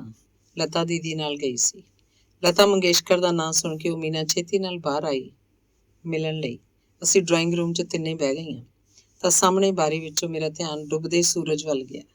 ਜਾਪਿਆ 2 ਸੂਰਜ ਡੁੱਬ ਰਹੇ ਸਨ, ਇੱਕ ਕਮਰੇ ਤੋਂ ਬਾਹਰ, ਇੱਕ ਕਮਰੇ ਵਿੱਚ। ਜਲੋਦਰ ਦੀ ਬਿਮਾਰੀ ਨਾਲ ਮੀਨਾ ਦਾ ਪੇਟ ਪਾਣੀ ਨਾਲ ਫੁੱਲਿਆ ਹੋਇਆ ਸੀ। ਉਹ ਹੋਠਾਂ ਉੱਤੇ ਬਾਰ-ਬਾਰ ਜੀਭ ਫੇਰ ਰਹੀ ਸੀ। ਮੈਨੂੰ ਰਹਿ ਕੇ ਉਹਦਾ ਸ਼ੇਰ ਯਾਦ ਆ ਰਿਹਾ ਸੀ, ਸਹਿਰ ਨਸੀਬ ਮੇਂ ਹੋਗੀ, ਸਹਿਰ ਮਿਲੇਗੀ ਜ਼ਰੂਰ, ਜ਼ਿੰਦਗੀ ਕੱਟ ਜਾਏਗੀ ਬਸ ਰਾਤ ਕੀ ਰਾਤ। ਅੰਮ੍ਰਿਤਾ, ਮੀਨਾ ਨੇ ਕੁਝ ਆਪਣੇ ਬਾਰੇ ਗੱਲਾਂ ਕੀਤੀਆਂ? ਪਦਮਾ, ਲਤਾ ਦੀਦੀ ਨੇ ਫੁੱਲਾਂ ਦਾ ਗੁਲਦਸਤਾ ਦੇ ਕੇ ਆਖਿਆ ਕਿ ਮੀਨਾ, ਜਦੋਂ ਲੋਕ ਤੇਰੇ ਬਾਰੇ ਕਈ ਗੱਲਾਂ ਕਰਦੇ ਨੇ, ਦੁੱਖ ਹੁੰਦਾ ਹੈ। ਤਾਂ ਮੀਨਾ ਨੇ ਸੁੱਕ ਦੇ ਹੋਠਾਂ ਨਾਲ ਆਖਿਆ, ਲੋਕ ਜਿਹੜੀਆਂ ਗੱਲਾਂ ਕਰਦੇ ਨੇ ਕੁਝ ਨਾ ਕੁਝ ਸੱਚ ਵੀ ਹੁੰਦੀਆਂ ਨੇ, ਪਰ ਤੋਹਮਤਾਂ ਸਾਰੀਆਂ ਉਹ ਮੈਨੂੰ ਹੀ ਦਿੰਦੇ ਨੇ। ਬਲਵੰਤ, ਤੋਹਮਤਾਂ ਹਰ ਦਿਲ ਅਜ਼ੀਜ਼ੀ ਦੀ ਨਿਸ਼ਾਨੀ ਹੁੰਦੀਆਂ ਨੇ। ਸ਼ਿਵ, ਬਲਵੰਤ, ਤੇਰੇ ਉੱਤੇ ਜ਼ਿੰਦਗੀ 'ਚ ਸਭ ਤੋਂ ਵੱਡੀ ਤੋਹਮਤ ਕਿਹੜੀ ਲੱਗੀ? ਬਲਵੰਤ, ਮੇਰੇ ਉੱਤੇ ਮੇਰੇ ਟੁੱਟੇ ਹੋਏ ਦੀਵਾਨ ਦੀ ਜਾਂ ਨਵੀਂ ਕਾਰ ਦੀ ਤੋਹਮਤ ਲੱਗੇ, ਮੈਂ ਮਾਈਂਡ ਨਹੀਂ ਕਰਦਾ। ਕਿਸੇ ਸੈਕਸ ਅਫੇਅਰ ਦੀ ਤੋਹਮਤ ਲੱਗੇ ਜਾਂ ਮੇਰੇ ਕੌੜੇ ਸੁਭਾਅ ਦੀ, ਇਹ ਗੱਲ ਮੈਨੂੰ ਨਹੀਂ ਛੂੰਹਦੀ। ਪਰ ਕੋਈ ਮੇਰੀ ਕਲਾ ਦੀ ਬਦਦਿਆਨਤੀ ਦੀ ਗੱਲ ਕਰੇ ਤਾਂ ਮੈਨੂੰ ਉਸ ਆਦਮੀ ਲਈ ਕੋਈ ਇੱਜ਼ਤ ਨਹੀਂ ਹੁੰਦੀ। ਇਹ ਆਖੋ ਕਿ ਮੇਰਾ ਫਲਾਣਾ ਨਾਟਕ ਭੈੜਾ ਹੈ, ਮੇਰੀ ਫਲਾਣੀ ਕਹਾਣੀ ਚੰਗੀ ਨਹੀਂ, ਮੇਰਾ ਵਾਰਤਕ ਬਕਵਾਸ ਹੈ, ਇਹਦਾ ਮੈਂ ਬੁਰਾ ਨਹੀਂ ਮਨਾਵਾਂਗਾ। ਪਰ ਕੋਈ ਮੇਰੇ ਮੰਤਵ 'ਤੇ ਸ਼ੱਕ ਕਰੇ ਤਾਂ ਮੈਂ ਉਹਨੂੰ ਇੱਕ ਸਾਜ਼ਿਸ਼ ਸਮਝਾਂਗਾ। ਜੋਗਾ ਸਿੰਘ, ਤੋਹਮਤ ਆਪਣੇ ਆਪ ਵਿੱਚ ਆਰੋਪਤ ਹੁੰਦੀ ਹੈ। ਹੁਣ ਜੇ ਤਾਂ ਕਿਸੇ ਕਲਾਕਾਰ ਦੀ ਉਹਦੀ ਕਲਾ ਵਿੱਚ ਜਾਂ ਉਹਦੇ ਵਜੂਦ ਵਿੱਚ ਕੋਈ ਅਜਿਹੀ ਕੜੀ ਉੱਭਰ ਕੇ ਆਵੇ ਤੇ ਉਸ ਕੜੀ ਨੂੰ ਕੋਈ ਦਿਆਨਤਦਾਰੀ ਨਾਲ ਚੰਗਾ ਜਾਂ ਮਾੜਾ ਆਖੇ, ਫਿਰ ਮੇਰਾ ਖਿਆਲ ਹੈ ਕਿ ਉਹ ਤੋਹਮਤ ਨਹੀਂ ਰਹਿੰਦੀ। ਪਰ ਇੰਝ ਅਕਸਰ ਹੁੰਦਾ ਨਹੀਂ। ਬਲਵੰਤ, ਮੈਂ ਇਸ ਨਾਲ ਸਹਿਮਤ ਨਹੀਂ। ਮੈਂ ਮਿਸਾਲ ਦੇਣਾ, ਇੱਕ ਕਵੀ ਦੀ ਮਹਿਬੂਬਾ ਮਰ ਜਾਂਦੀ ਹੈ, ਉਹ ਸਾਰੀ ਰਾਤ ਰੋਂਦਾ ਹੈ, ਰੋ ਕੇ ਕਵਿਤਾ ਰਚਦਾ ਹੈ, ਪਰ ਉਹ ਕਵਿਤਾ ਬੋਗਸ ਹੋ ਸਕਦੀ ਹੈ। ਪਰ ਸ਼ਿਵ ਕੁਮਾਰ ਸ਼ਾਇਦ ਸ਼ਰਾਬ ਦਾ ਘੁੱਟ ਭਰ ਕੇ, ਸਿਗਰਟ ਸੁਲਗਾ ਕੇ ਜਿਉਂਦੀ ਮਹਿਬੂਬਾ ਦੀ ਮੌਤ ਤੇ ਲਿਖੇ ਤਾਂ ਹੋ ਸਕਦਾ ਹੈ ਉਹ ਗ੍ਰੇਟ ਰਚਨਾ ਹੋਵੇ। ਸਵਾਲ ਇਹ ਹੈ ਕਿ ਇੱਕ ਕਵੀ ਆਪਣੇ ਰਚਨਾਤਮਕ ਛਿਣ ਵਿੱਚ ਕਿੰਨਾ ਕੁ ਆਪਣੇ ਤਜਰਬੇ ਦੀ ਖੂਹ 'ਚ ਲੱਥ ਜਾਂਦਾ ਹੈ ਤੇ ਜ਼ਿੰਦਗੀ ਦੇ ਸਮੁੱਚੇ ਅਨੁਭਵ ਤੇ ਮੌਤ ਦੀ ਅਵਸਥਾ, ਜਿਹੜੀ ਉਹਨੇ ਕਈ ਥਾਂ ਮਰ ਕੇ ਜੀਵੀ ਹੋਏਗੀ, ਉਹਨੂੰ ਕਿਸ ਤਰ੍ਹਾਂ ਇੱਕ ਬਿੰਦੂ ਤੇ ਕੇਂਦਰਿਤ ਕਰਦਾ ਹੈ। ਜੋਗਾ ਸਿੰਘ, ਇਹ ਗੱਲ ਤੁਸੀਂ ਪਹਿਲਾਂ ਵੀ ਕਹੀ ਸੀ ਕਿਸੇ ਥਾਂ ਕਿ ਕਵੀ ਰਾਤ ਨੂੰ ਸ਼ਰਾਬ ਪੀ ਕੇ, ਮੁਰਗਾ ਖਾ ਕੇ ਭੁੱਖ ਉੱਤੇ ਵਧੀਆ ਕਵਿਤਾ ਲਿਖ ਸਕਦਾ। ਪਰ ਮੇਰਾ ਸਵਾਲ ਹੈ ਕਿ ਕਿਸੇ ਦੀ ਮਹਿਬੂਬਾ ਦਾ ਮਰ ਜਾਣਾ ਜਾਂ ਕਿਸੇ ਦਾ ਸ਼ਰਾਬ ਪੀਣਾ ਜਾਂ ਮੁਰਗਾ ਖਾਣਾ, ਇਹ ਉਹਦਾ ਸਮੁੱਚਾ ਆਪਾ ਨਹੀਂ ਬਣਾਉਂਦੇ।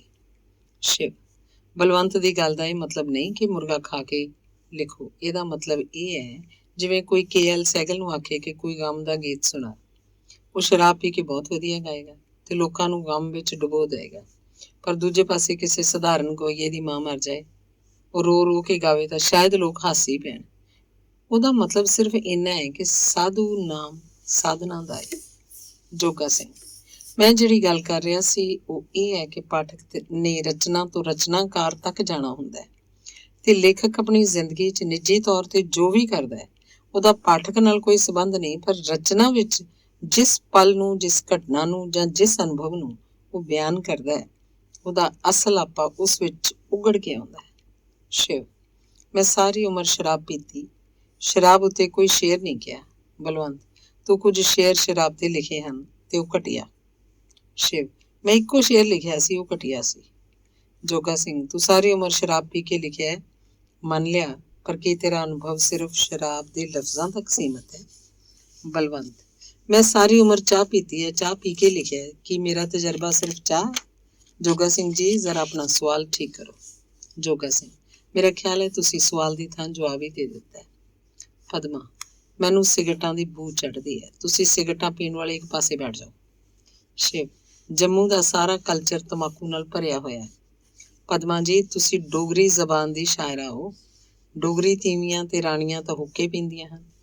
ਬਸੋਲੀ ਤੇ ਕਾਂਗੜਾ ਦੀ ਚਿੱਤਰਕਲਾ 'ਚ ਹੁੱਕਾ ਤੇ ਘੋੜਾ ਪ੍ਰਧਾਨ ਹੈ। ਪਦਮਾ, ਹੁੱਕੇ ਦੀ ਤਲਬ ਸ਼ਾਇਦ ਜ਼ਿੰਦਗੀ ਦੇ ਆਖਰੀ ਮੋੜਾਂ ਤੇ ਹੁੰਦੀ ਹੋਏਗੀ।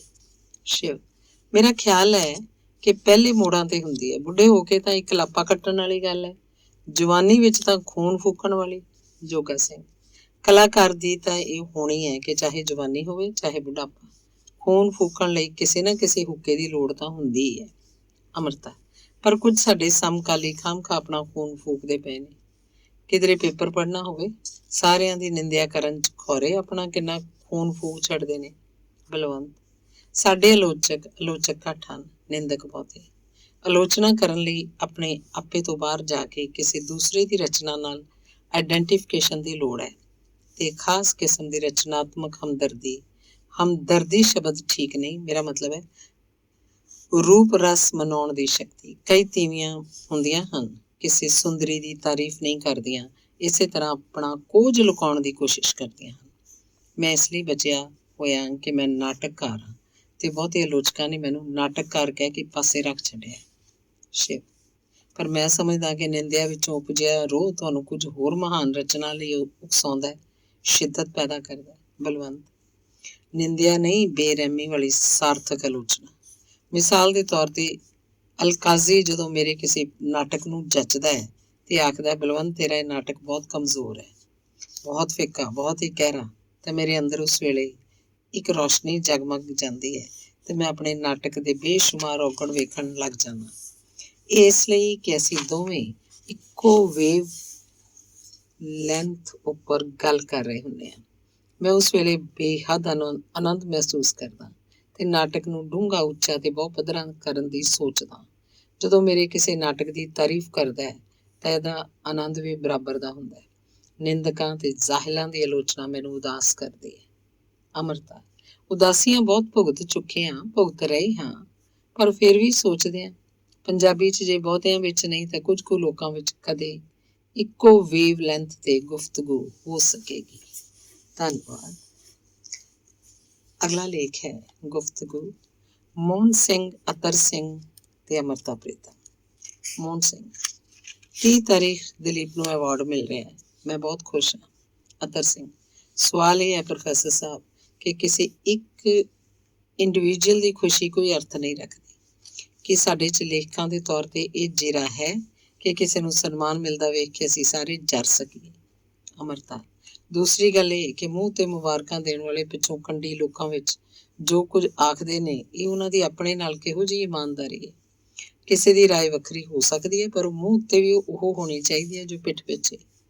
ਅਤਰ ਸਿੰਘ, ਇਹਦਾ ਮਤਲਬ ਇਹ ਹੋਇਆ ਕਿ ਨਾ ਸਿਰਫ ਲੇਖਕਾਂ ਵਿੱਚ ਖਲੂਸ ਦੀ ਘਾਟ ਹੈ, ਸਗੋਂ ਜੁਰਤ ਦੀ ਵੀ ਘਾਟ ਹੈ। ਮੈਨੂੰ ਨਿੱਜੀ ਤੌਰ ਤੇ ਪ੍ਰਭਜੋਤ ਕੌਰ ਨੂੰ ਮਿਲਿਆ ਇਨਾਮ ਉਚਿਤ ਨਹੀਂ ਸੀ ਲੱਗਾ। ਮੈਂ ਨਾ ਸਿਰਫ ਉਹਦੇ ਬਾਰੇ ਲਿਖਿਆ, ਸਗੋਂ ਕਈ ਵੱਡੇ ਲੋਕਾਂ ਦੀਆਂ ਨਾਰਾਜ਼ਗੀਆਂ ਵੀ ਸਹੇੜੀਆਂ। ਪਰ ਇਹ ਵੀ ਇੱਕ ਸੱਚਾਈ ਹੈ ਕਿ ਮੈਂ ਕਦੀ ਮੂੰਹ ਰੱਖਣ ਦੀ ਖਾਤਰ ਵੀ ਇਸ ਇਨਾਮ ਦੀ ਪ੍ਰੋੜਤਾ ਨਹੀਂ ਕੀਤੀ। ਚਲੋ ਇਨਾਮ ਦੀ ਗੱਲ ਨੂੰ ਵੀ ਛੱਡੋ, ਅਸੀਂ ਇੱਕ ਦੂਜੇ ਦੀ ਕਿਸੇ ਰਚਨਾ ਦਾ ਵੀ ਕਦੇ ਜਸ਼ਨ ਮਨਾਇਆ? ਅਮ੍ਰਿਤਾ, ਮੈਨੂੰ ਤੇਜਾ ਸਿੰਘ ਉਰੇ ਯਾਦ ਆ ਗਏ ਨੇ। ਜਦੋਂ ਜਿਉਂਦੇ ਸਨ ਬੋਝੇ 'ਚ ਸਾਵੇ ਪੱਤਰ ਤੇ ਲੰਮੀਆਂ ਵਾਟਾਂ ਪਾ ਕੇ ਘੁੰਮਦੇ ਹੁੰਦੇ ਸਨ, ਰਾਹ ਜਾਂਦਿਆਂ ਨੂੰ ਸਤਰਾਂ ਪੜ੍ਹ ਕੇ ਸੁਣਾਉਂਦੇ ਸਨ। ਮੋਹਨ ਸਿੰਘ, ਇਹ ਠੀਕ ਹੈ, ਅੱਜ ਤੋਂ 10 ਵਰ੍ਹੇ ਪਹਿਲਾਂ ਲੇਖਕ ਨੂੰ ਮਿਲ ਕੇ ਖੁਸ਼ ਹੁੰਦਾ ਸੀ। ਕਿਸੇ ਨੂੰ ਮਾਣ ਮਿਲਣ ਉੱਤੇ ਜਸ਼ਨ ਮਨਾਏ ਜਾਂਦੇ ਸਨ, ਕਿਸੇ ਚੰਗੀ ਕਿਤਾਬ ਨੂੰ ਪੜ੍ਹ ਕੇ ਖੁਸ਼ੀ ਮਹਿਸੂਸ ਕਰਦੇ ਸਨ। ਪਰ ਅੱਜ ਪਤਾ ਨਹੀਂ ਲੇਖਕਾਂ ਦੇ ਮੂੰਹ ਵੱਖੋ ਵੱਖਰੇ ਕਿਉਂ ਹੋ ਗਏ। ਅਤਰ ਸਿੰਘ, ਇਸ ਦਿੱਲੀ 'ਚ ਹੋ ਰਹੇ ਰਾਈਟਰਸ ਕੈਂਪ ਵਿੱਚ ਸਭ ਤੋਂ ਵੱਡੀ ਪਰੇਸ਼ਾਨੀ ਮੈਨੂੰ ਇਹ ਰਹੀ ਹੈ ਕਿ ਕੋਈ ਪੰਜਾਬੀ ਲੇਖਕ ਦੂਜੇ ਪੰਜਾਬੀ ਲੇਖਕ ਨੂੰ ਮਿਲ ਕੇ ਖੁਸ਼ ਨਹੀਂ। ਜਿਵੇਂ ਇੱਕਦਮ ਸਾਡੇ ਸਾਰਿਆਂ ਕੋਲੋਂ ਇੱਕ ਦੂਜੇ ਨਾਲ ਕਰਨ ਵਾਲੀਆਂ ਗੱਲਾਂ ਮੁੱਕ ਗਈਆਂ ਹੋਣ। ਹਰ ਕੋਈ ਹਰ ਕਿਸੇ ਨੂੰ ਸ਼ੱਕ ਤੇ ਡਰ ਦੀ ਨਜ਼ਰ ਨਾਲ ਵੇਖ ਰਿਹਾ। ਕੋਈ ਦੋ ਬੰਦੇ ਇੱਕ ਦੂਜੇ ਕੋਲ ਖਲੋਤੇ ਭਾਵੇਂ ਬਿੱਤਰ ਇੱਕ ਦੂਜੇ ਵੱਲ ਵੇਖ ਰਹੇ ਹੋਣ, ਤੀਜਾ ਬੰਦਾ ਇਹੀ ਸਮਝੇਗਾ ਕਿ ਉਹਦੇ ਖਿਲਾਫ ਕੋਈ ਸਾਜ਼ਿਸ਼ ਕੀਤੀ ਜਾ ਰਹੀ ਹੈ। ਮੋਹਨ ਸਿੰਘ, ਤੁਸੀਂ ਲੇਖਕ ਦੀ ਇਸ ਸਥਿਤੀ ਨੂੰ ਠੀਕ ਬਿਆਨ ਕੀਤਾ, ਪਰ ਸੋਚਣ ਵਾਲੀ ਇਹ ਗੱਲ ਹੈ ਕਿ ਅਜਿਹਾ ਕਿਉਂ ਹੋ ਗਿਆ। ਅਤਰ ਸਿੰਘ, ਮੈਨੂੰ ਇਉਂ ਪ੍ਰਤੀਤ ਹੁੰਦਾ ਹੈ ਕਿ ਅਸੀਂ ਸਾਰੇ ਲੇਖਕ ਇੱਕਦਮ ਅਣੂ ਬਣ ਕੇ ਬਿਖਰ ਗਏ ਹਾਂ ਤੇ ਰਾਜ ਸ਼ਕਤੀ ਦੀ ਸਰਪ੍ਰਸਤੀ, ਪਦਵੀਆਂ ਤੇ ਇਨਾਮਾਂ ਦੇ ਪਿੱਛੇ ਭਟਕਦੇ ਫਿਰਦੇ ਹਾਂ। ਅੱਜ ਤੋਂ 10 ਸਾਲ ਪਹਿਲਾਂ ਦੀ ਗੱਲ ਪ੍ਰੋਫੈਸਰ ਸਾਹਿਬ ਤੁਸੀਂ ਕੀਤੀ। ਅਮਰਤਾ ਜੀ ਨੇ ਪ੍ਰਿੰਸੀਪਲ ਤੇਜਾ ਸਿੰਘ ਦੀ ਗੱਲ ਕੀਤੀ ਹੈ। ਉਦੋਂ ਲੇਖਕ ਨਿਸ਼ਕਾਮ ਹੋ ਕੇ ਸਾਹਿਤ ਦੀ ਰਚਨਾ ਕਰਦਾ ਸੀ। ਅਮਰਤਾ, ਇਹ ਜੋ ਬਦਲਦੀ ਹਾਲਤ ਸਾਡੇ ਸਾਹਿਤ ਦੀ ਹੈ ਅਤਰ ਸਿੰਘ, ਇਹ ਹੋਰ ਜ਼ਬਾਨਾਂ ਦੀ ਵੀ ਹੈ, ਮਸਲਨ ਉਰਦੂ ਸਾਹਿਤ ਦੀ ਵੀ ਹੈ, ਪਰ ਉੱਥੇ ਇਹ ਹਾਲਤ ਨਹੀਂ। ਅਤਰ ਸਿੰਘ, ਉਹਦਾ ਕਾਰਨ ਅਮ੍ਰਿਤਾ ਜੀ ਸਭ ਤੋਂ ਵੱਡਾ ਮੈਨੂੰ ਇਹ ਪ੍ਰਤੀਤ ਹੁੰਦਾ ਹੈ ਕਿ ਪੰਜਾਬੀ ਹੀ ਇੱਕ ਅਜਿਹੀ ਜ਼ਬਾਨ ਹੈ ਜਿਹਦੇ 'ਚ ਲੇਖਕ ਦੇ ਤੌਰ ਤੇ ਪ੍ਰਵਾਨ ਹੋਣ ਲਈ ਕਿਸੇ ਮਿਆਰ ਤੇ ਪੂਰਾ ਉਤਰਨ ਦੀ ਲੋੜ ਨਹੀਂ। ਇੱਥੇ ਹਰ ਬੰਦਾ, ਭਾਵੇਂ ਉਹਨੂੰ ਸ਼ਬਦਾਂ ਦੀ ਸ਼ਕਤੀ ਦੀ ਕੋਈ ਸੂਝ ਹੈ ਜਾਂ ਨਹੀਂ, ਕਿਸੇ ਨਾ ਕਿਸੇ ਢੰਗ ਨਾਲ ਆਪਣੇ ਆਪ ਨੂੰ ਸ਼ਾਇਰ ਜਾਂ ਨੋਵਲਿਸਟ ਜਾਂ ਕਹਾਣੀਕਾਰ ਅਖਵਾ ਹੀ ਲੈਂਦਾ, ਮਨਵਾ ਵੀ ਲੈਂਦਾ, ਤੇ ਫਿਰ ਉਹ ਲੇਖਕ ਦੇ ਤੌਰ ਤੇ ਮਿਲਣ ਵਾਲੀ ਮਾਨਤਾ, ਮਾਣ, ਪਦਵੀਆਂ, ਇਨਾਮਾਂ ਦੀ ਖਿੱਚ ਧੂ 'ਚ ਸਭ ਤੋਂ ਵੱਧ ਢੀਠ ਬਣ ਕੇ ਹਰ ਕਿਸੇ ਦੇ ਖਿਲਾਫ ਵਰਤਣ ਲੱਗ ਪੈਂਦਾ ਹੈ। ਅਮਰਤਾ, ਇਹ ਵਿਸ਼ਲੇਸ਼ਣ ਠੀਕ ਹੈ, ਪਰ ਜੋ ਸੱਚੀ ਮੁੱਚੀ ਲੇਖਕ ਨੇ ਉਹ ਕਿਵੇਂ ਉਹਨਾਂ ਦੇ ਸੰਦ ਬਣ ਗਏ। ਅਤਰ ਸਿੰਘ, ਇਹਦਾ ਕਾਰਨ ਇੱਕ ਇਹ ਹੈ ਕਿ ਸਾਡੀ ਜ਼ੁਬਾਨ ਵਿੱਚ ਬਦਕਿਸਮਤੀ ਨਾਲ ਸਾਹਿਤਿਕ ਅਮੀਰੀ ਨਾਂ ਦੀ ਕੋਈ ਚੀਜ਼ ਨਹੀਂ। ਇਸ ਬਦਕਿਸਮਤ ਜ਼ਬਾਨ ਵਿੱਚ ਕਦੇ ਕੁਝ ਨਹੀਂ ਵਾਪਰਦਾ, ਕਦੇ ਕਿਸੇ ਕਵਿਤਾ, ਕਹਾਣੀ ਜਾਂ ਪੁਸਤਕ ਦੀ ਚਰਚਾ ਨਹੀਂ ਛਿੜਦੀ। ਹਰ ਲੇਖਕ ਜਾਂ ਹਰ ਰਚਨਾ ਉਦੋਂ ਹੀ ਗੱਲਬਾਤ ਦਾ ਵਿਸ਼ਾ ਬਣਦੀ ਹੈ ਜਦੋਂ ਉਹਨੂੰ ਕਿਤੇ ਕੁਝ ਮਿਲ ਜਾਂਦਾ ਹੈ, ਤੇ ਫਿਰ ਸਾਰੇ ਲਾਠੀ ਲੈ ਕੇ ਉਹਦੇ ਮਗਰ ਪੈ ਜਾਂਦੇ ਹੈ। ਵੈਸੇ ਤਾਂ ਕਾਰਨਾਂ ਦੀ ਲਿਸਟ ਬੜੀ ਲੰਬੀ ਹੈ, ਪਰ ਸਭ ਤੋਂ ਵੱਡਾ ਕਾਰਨ ਸ਼ਾਇਦ ਇਹ ਹੈ ਕਿ ਪੰਜਾਬੀ ਵਿੱਚ ਪੁਸਤਕਾਂ ਵੇਚਣ ਵਾਲਿਆਂ ਵੱਲੋਂ ਛਾਪੇ ਜਾ ਰਹੇ ਸਾਹਿਤਿਕ ਪਰਚਿਆਂ ਤੋਂ ਬਿਨਾਂ ਕੋਈ ਸਫਲ ਪਰਚਾ ਨਹੀਂ ਜਿਹਨੇ ਨਰੋਈ ਜ਼ਿੰਮੇਵਾਰੀ ਤੇ ਜਾਨਦਾਰ ਪੁਸਤਕ ਪਰਚੋਲ ਦੀ ਪਰੰਪਰਾ ਬੰਨੀ ਹੋਵੇ। ਅਮ੍ਰਿਤਾ, ਇਹ ਤਾਂ ਉਲੰਭਾ ਮੁੜ ਘਿੜ ਕੇ ਅਤਰ ਸਿੰਘ ਤੇਰੇ ਉੱਤੇ ਆ ਗਿਆ। ਤੂੰ ਆਲੋਚਕ ਬਣਿਆ ਸੀ, ਪਰ ਅਫੀਮਚੀ ਵਾਂਗ ਪੀਨਕ ਲਾ ਕੇ ਹੀ ਪਿਆ ਰਿਹਾ। ਅਤਰ ਸਿੰਘ, ਅਮਰਤਾ ਜੀ, ਇਹ ਤੁਹਾਨੂੰ ਕਿਹਨੇ ਦੱਸਿਆ ਕਿ ਆਲੋਚਕ ਬਣਨ ਤੋਂ ਪਹਿਲਾਂ ਮੈਂ ਨਸ਼ਿਆਂ ਦੇ ਮਹਿਕਮੇ 'ਚ ਦਰੋਗਾ ਰਿਹਾ। ਨਾਮਖੁਮਾਰੀ ਵਿੱਚ ਜੇ ਮੈਂ ਆਪਣੇ ਫਰਜ਼ ਨੂੰ ਤੋਂ ਕੁਤਾਹੀ ਕਰ ਗਿਆ ਹੋਵਾਂ ਤਾਂ ਕੋਈ ਵੱਡੀ ਗੱਲ ਨਹੀਂ। ਅਮਰਤਾ, ਜੇ ਕਾਹਨੂੰ ਲਾ ਦਿੱਤੀ ਅਤਰ ਸਿੰਘ ਜੀ, ਇਹ ਤਾਂ ਮੰਨ ਜਾਓ ਕਿ ਕੁਤਾਹੀ ਕਰਦੇ ਪਏ ਹੋ। ਅਤਰ ਸਿੰਘ, ਗੱਲ ਇਹ ਹੈ ਅਮਰਤਾ ਜੀ ਕਿ ਮੈਂ 1964 ਤੋਂ ਲੈ ਕੇ 1967 ਤੱਕ 3 ਵਰ੍ਹੇ ਬਾਕਾਇਦਾ ਆਪਣਾ column notes on Punjabi writing Tribune 'ਚ ਲਿਖਦਾ ਰਿਹਾ। ਮੈਨੂੰ ਜਦੋਂ ਕਦੀ ਆਪਣੇ ਕਿਸੇ ਲੇਖ ਦਾ ਹੁੰਗਾਰਾ ਮਿਲਿਆ, ਇਹੀ ਮਿਲਿਆ ਕਿ ਇਸ ਲੇਖ 'ਚ ਮੇਰਾ ਜ਼ਿਕਰ ਕਿਉਂ ਨਹੀਂ ਕੀਤਾ। ਕਦੀ ਕਿਸੇ ਨੇ ਮੇਰੇ ਕਿਸੇ ਲੇਖ ਵਿਚਲੀ ਦਲੀਲ ਦੀ ਗੱਲ ਨਹੀਂ ਕੀਤੀ, ਤੇ ਅਖੀਰ ਕਿੰਨੀ ਕੁ ਦੇਰ ਕੋਈ ਆਤਮ ਬਚਨੀ ਚਲਾਈ ਜਾਵੇ। ਪੰਜਾਬੀ 'ਚ ਗੱਲ ਕਦੀ ਆਤਮ ਬਚਨੀ ਤੋਂ ਵਾਰਤਾਲਾਪ ਤੱਕ ਨਹੀਂ ਅੱਪੜਦੀ। ਅਮਰਤਾ, ਫਿਰ ਧੰਨ ਅਸੀਂ, ਤੁਸੀਂ ਲੋਕ ਹੁੰਗਾਰਾ ਭਰੋ ਨਾ ਭਰੋ, ਅਸੀਂ ਫਿਰ ਵੀ ਨਾਵਲ ਕਹਾਣੀਆਂ ਲਿਖਦੇ ਰਹਿੰਦੇ। ਅਤਰ ਸਿੰਘ, ਕ੍ਰਿਸ਼ਨਾ ਪੱਖ ਦੇ ਇਸ ਕਾਲ ਵਿੱਚ ਤੁਸੀਂ ਲੋਕ ਹੋ ਜਿਨ੍ਹਾਂ ਨੇ ਮਹਿਫਿਲ ਨੂੰ ਰੌਸ਼ਨ ਰੱਖਣ ਲਈ ਥਾਂ ਥਾਂ ਸ਼ਮਾਂ ਜਲਾਈਆਂ ਹੋਈਆਂ ਹਨ। ਅਮਰਤਾ, ਸੂਰਜ ਚੜ੍ਹਨ ਤੱਕ ਇੰਤਜ਼ਾਰ ਕੌਣ ਕਰੇ। ਮੋਹਨ ਸਿੰਘ, ਰੱਬ ਖੈਰ ਕਰੇ ਇਸ ਬੇੜੇ ਦੀ। ਅਗਲਾ ਲੇਖ ਵੀ ਗੁਫ਼ਤਗੂ ਹੈ ਦਲੀਪ ਟਿਵਾਣਾ, ਇਮਰੋਜ਼, ਕੇਵਲ ਸੂਦ ਤੇ Amrita Pritam. Dalip, national writers camp ਤੇ ਦਿੱਲੀ ਆਉਣ ਦਾ ਮੈਨੂੰ ਇੱਕ ਇਹ ਵੀ ਫਾਇਦਾ ਹੋਇਆ ਹੈ ਕਿ ਇਸ ਬਹਾਨੇ ਕਈ ਦਿਨ ਅਮਰਤਾ ਕੋਲ ਰਹਿ ਕੇ ਜੋ ਕੁਝ ਬੋਲਿਆ ਅਣਬੋਲਿਆ ਉਹਦਾ ਮੇਰੇ ਤੱਕ ਪਹੁੰਚਿਆ, ਉਹ ਸ਼ਾਇਦ ਹੋਰ ਕਿਸੇ ਤਰ੍ਹਾਂ ਸੰਭਵ ਹੀ ਨਹੀਂ ਸੀ। ਰਾਤ ਨੂੰ 1-2 ਵਜੇ ਤੱਕ ਜਿਹਨੂੰ ਅਸੀਂ ਗੱਪਾਂ ਮਾਰਨਾ ਕਹਿੰਦੇ ਰਹੇ, ਇਹ ਅਸਲ 'ਚ ਕ੍ਰੀਏਟਿਵ ਸੋਲ ਨੂੰ ਹੱਥਾਂ ਨਾਲ ਛੋਹ ਕੇ ਵੇਖਣ ਦਾ ਤਜਰਬਾ ਸੀ। ਇਹੋ ਜਿਹੀ ਗੱਲ ਭਾਸ਼ਣਾਂ ਰਾਹੀਂ ਨਹੀਂ ਹੋ ਸਕਦੀ ਤੇ ਨਾ ਨਿਰੀਆਂ ਕਿਤਾਬਾਂ ਪੜ੍ਹ ਕੇ। ਅਮਰਤਾ, ਅਸਲ 'ਚ ਸਾਰੇ ਸੈਮੀਨਾਰ ਗਿਣੇ ਮਿੱਥੇ ਤਰੀਕਿਆਂ ਤੋਂ ਵੱਖਰੀ ਤਰ੍ਹਾਂ ਹੋਣੇ ਚਾਹੀਦੇ ਨੇ। ਇੱਕ ਹਟਵੀਂ ਥਾਵੇਂ ਬਣੀ ਸਟੇਜ ਤੇ ਸਾਹਮਣੇ ਹਾਲ 'ਚ ਕਤਾਰਾਂ 'ਚ ਬੜੀ ਵੱਜੀਆਂ ਕੁਰਸੀਆਂ ਵਿਚਕਾਰ ਮੁੱਢ ਵਿੱਚ ਇੱਕ ਅਜਿਹਾ ਪਾੜ ਪੈ ਜਾਂਦਾ ਹੈ ਜਿਹਨੂੰ ਕੋਈ ਭਾਸ਼ਣ ਨਹੀਂ ਮੇਲ ਸਕਦਾ। ਸ਼ਹਿਰ ਤੋਂ ਬਾਹਰ ਕਿਤੇ ਅਜਿਹੇ ਕੈਂਪ ਲੱਗਣੇ ਚਾਹੀਦੇ ਨੇ ਜਿੱਥੇ ਸਾਰੇ ਲੇਖਕਾਂ ਲਈ 5-4 ਦਿਨ ਰਲ ਕੇ ਰਹਿਣਾ ਤੇ ਖਾਣਾ ਸਾਂਝੀ ਥਾਂ ਤੇ ਹੋਵੇ। ਫਿਰ ਜਿਹੜੇ ਲੇਖਕਾਂ ਨਾਲ ਕਮਿਊਨੀਕੇਸ਼ਨ ਨੂੰ ਸੰਭਵ ਸਮਝਣ, ਉਹ ਛੋਟੇ ਛੋਟੇ ਗਰੁੱਪ ਬਣਾ ਕੇ ਜੋ ਡਿਸਕਸ ਕਰਨਾ ਚਾਹੁਣ ਕਰਨ, ਗੁਫ਼ਤਗੂ ਨੂੰ ਇਲਾਕਾਈ ਘੇਰਿਆਂ ਚੋਂ ਕੱਢ ਕੇ ਕੁਝ ਉੱਤਰ ਪੂਰਬ ਪੱਛਮ ਤੱਕ ਲੈ ਜਾਣ। ਦਲੀਪ, ਜਿਵੇਂ ਜ਼ਿੰਦਗੀ 'ਚ ਸਾਡੇ ਦੋਸਤ ਮਿੱਤਰ ਤੇ ਸੰਬੰਧੀ ਹੁੰਦੇ ਨੇ, ਕੁਝ ਬਣੇ ਬਣਾਏ ਮਿਲਦੇ ਨੇ, ਕੁਝ ਅਸੀਂ ਜੋ ਬਣਾਉਂਦੇ ਹਾਂ ਉਹਨਾਂ ਦੇ ਦੁੱਖ ਸੁੱਖ 'ਚ ਸ਼ਾਮਿਲ ਹੁੰਦੇ ਹਾਂ, ਗਾਹੇ ਬਗਾਏ ਉਹਨਾਂ ਨੂੰ ਯਾਦ ਕਰਦੇ ਹਾਂ। ਇਸੇ ਤਰ੍ਹਾਂ ਲੇਖਕਾਂ ਦੀ ਇੱਕ ਆਪਣੀ ਬਰਾਦਰੀ ਹੁੰਦੀ ਹੈ ਜਿੱਥੋਂ ਅਸੀਂ ਇੰਨੇ ਅਵੇਅਰ ਹੋਈਏ, ਜਿਸ ਸਦਕਾ ਉਹ ਇੱਕ ਦੂਜੇ ਦੇ ਦੁੱਖ ਸੁੱਖ 'ਚ ਸ਼ਾਮਿਲ ਹੋਣ ਤੇ ਇੱਕ ਦੂਜੇ ਨੂੰ ਮਿਲਣ ਦੀ ਲੋੜ ਵੀ ਮਹਿਸੂਸ ਕਰਨ।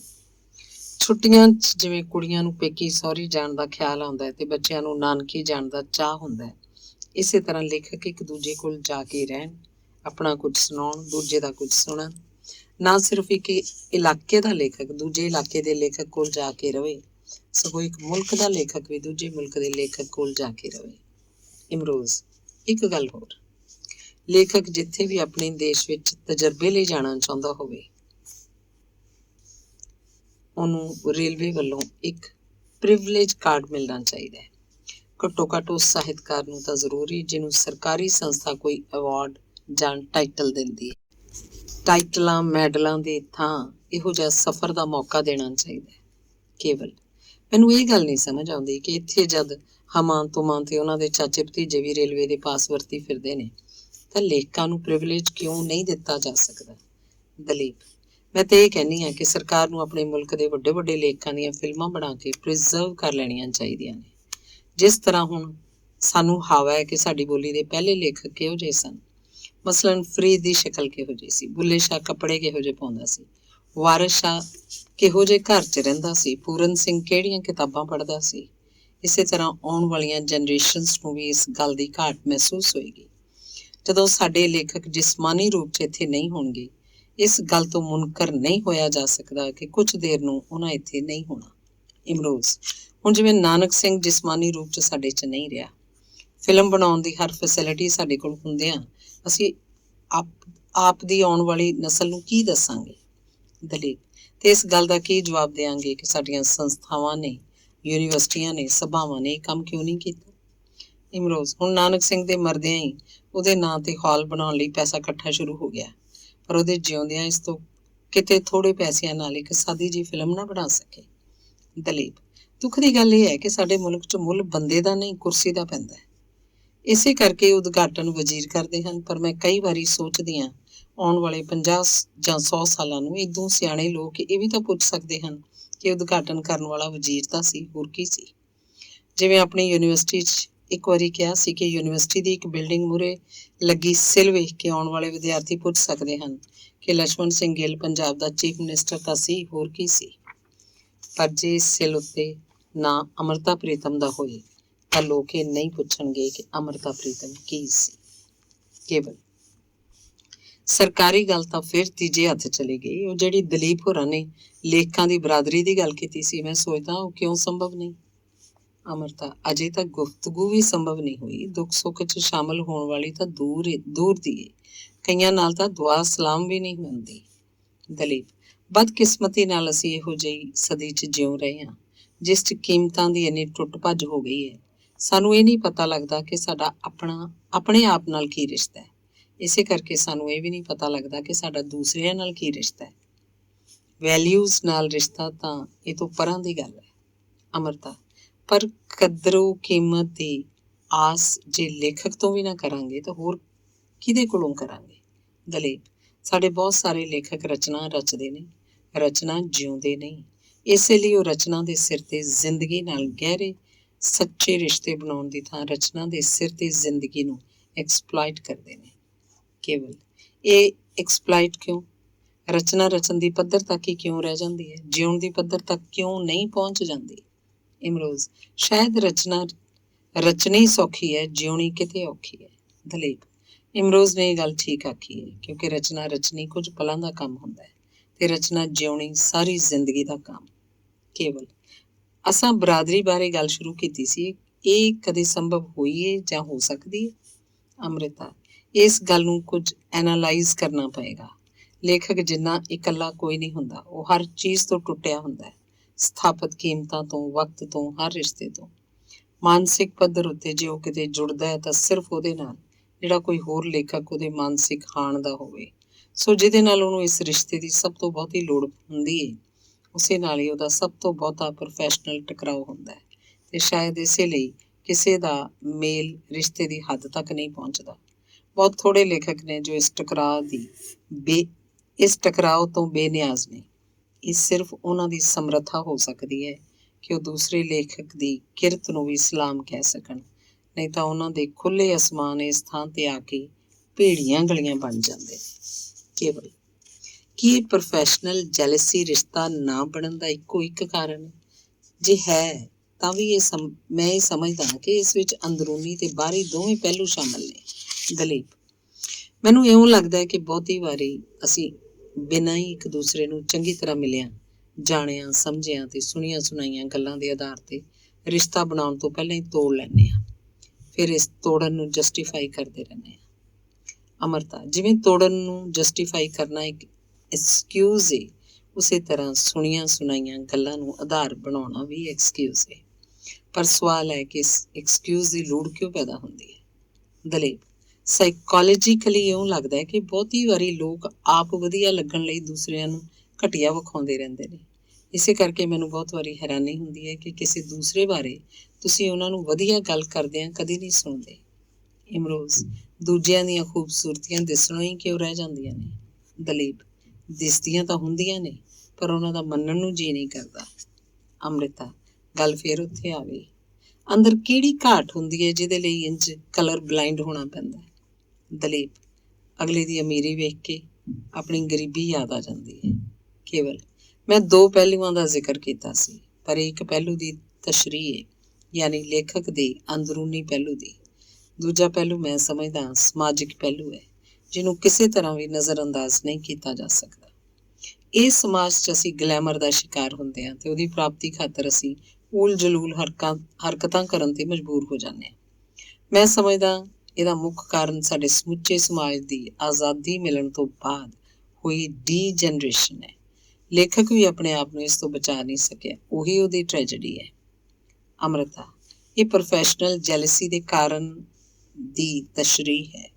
ਦਲੀਪ: ਸਾਡੇ ਲੇਖਕ ਰਚਨਾ ਦੇ ਸਿਰ ਤੇ ਕਿਉਂਕਿ ਜਿਉ ਨਹੀਂ ਸਕਦੇ, ਇਸੇ ਲਈ ਉਹਨਾਂ ਨੂੰ ਰੋਟੀ ਲਈ ਹੋਰ ਧੰਦੇ ਕਰਨੇ ਪੈਂਦੇ ਨੇ ਤੇ ਉਹਨਾਂ ਧੰਦਿਆਂ ਲਈ ਉਹਨਾਂ ਨੂੰ ਆਮ ਬੰਦਿਆਂ ਦੇ ਪੱਧਰ ਤੇ ਆ ਕੇ ਕੰਪੀਟ ਕਰਨਾ ਪੈਂਦਾ ਤੇ ਬਹੁਤ ਵਾਰੀ ਆਪਣੀ ਜ਼ਮੀਰ ਛੱਡ ਕੇ ਕੰਪੀਟ ਕਰਨਾ ਪੈਂਦਾ ਤੇ ਇਹ ਭੁੱਲ ਕੇ ਕਰਨਾ ਪੈਂਦਾ ਕਿ ਉਹ ਲੇਖਕ ਹੈ। ਇਸ ਤਰ੍ਹਾਂ ਉਹਦਾ ਲੇਖਕ ਹੋਣਾ ਉਹਦੇ ਲਈ ਖੁਸ਼ੀ ਦੀ ਥਾਂ ਉਹਦੇ ਦੁੱਖ ਦਾ ਕਾਰਨ ਬਣਦਾ ਹੈ ਤੇ ਇਸ ਤਰ੍ਹਾਂ ਲੇਖਕ ਹੋਣ ਵਾਲਾ ਉਹਦਾ ਵਧੀਆ ਪਾਸਾ ਦਬਦਾ ਦਬ ਜਾਂਦਾ ਹੈ।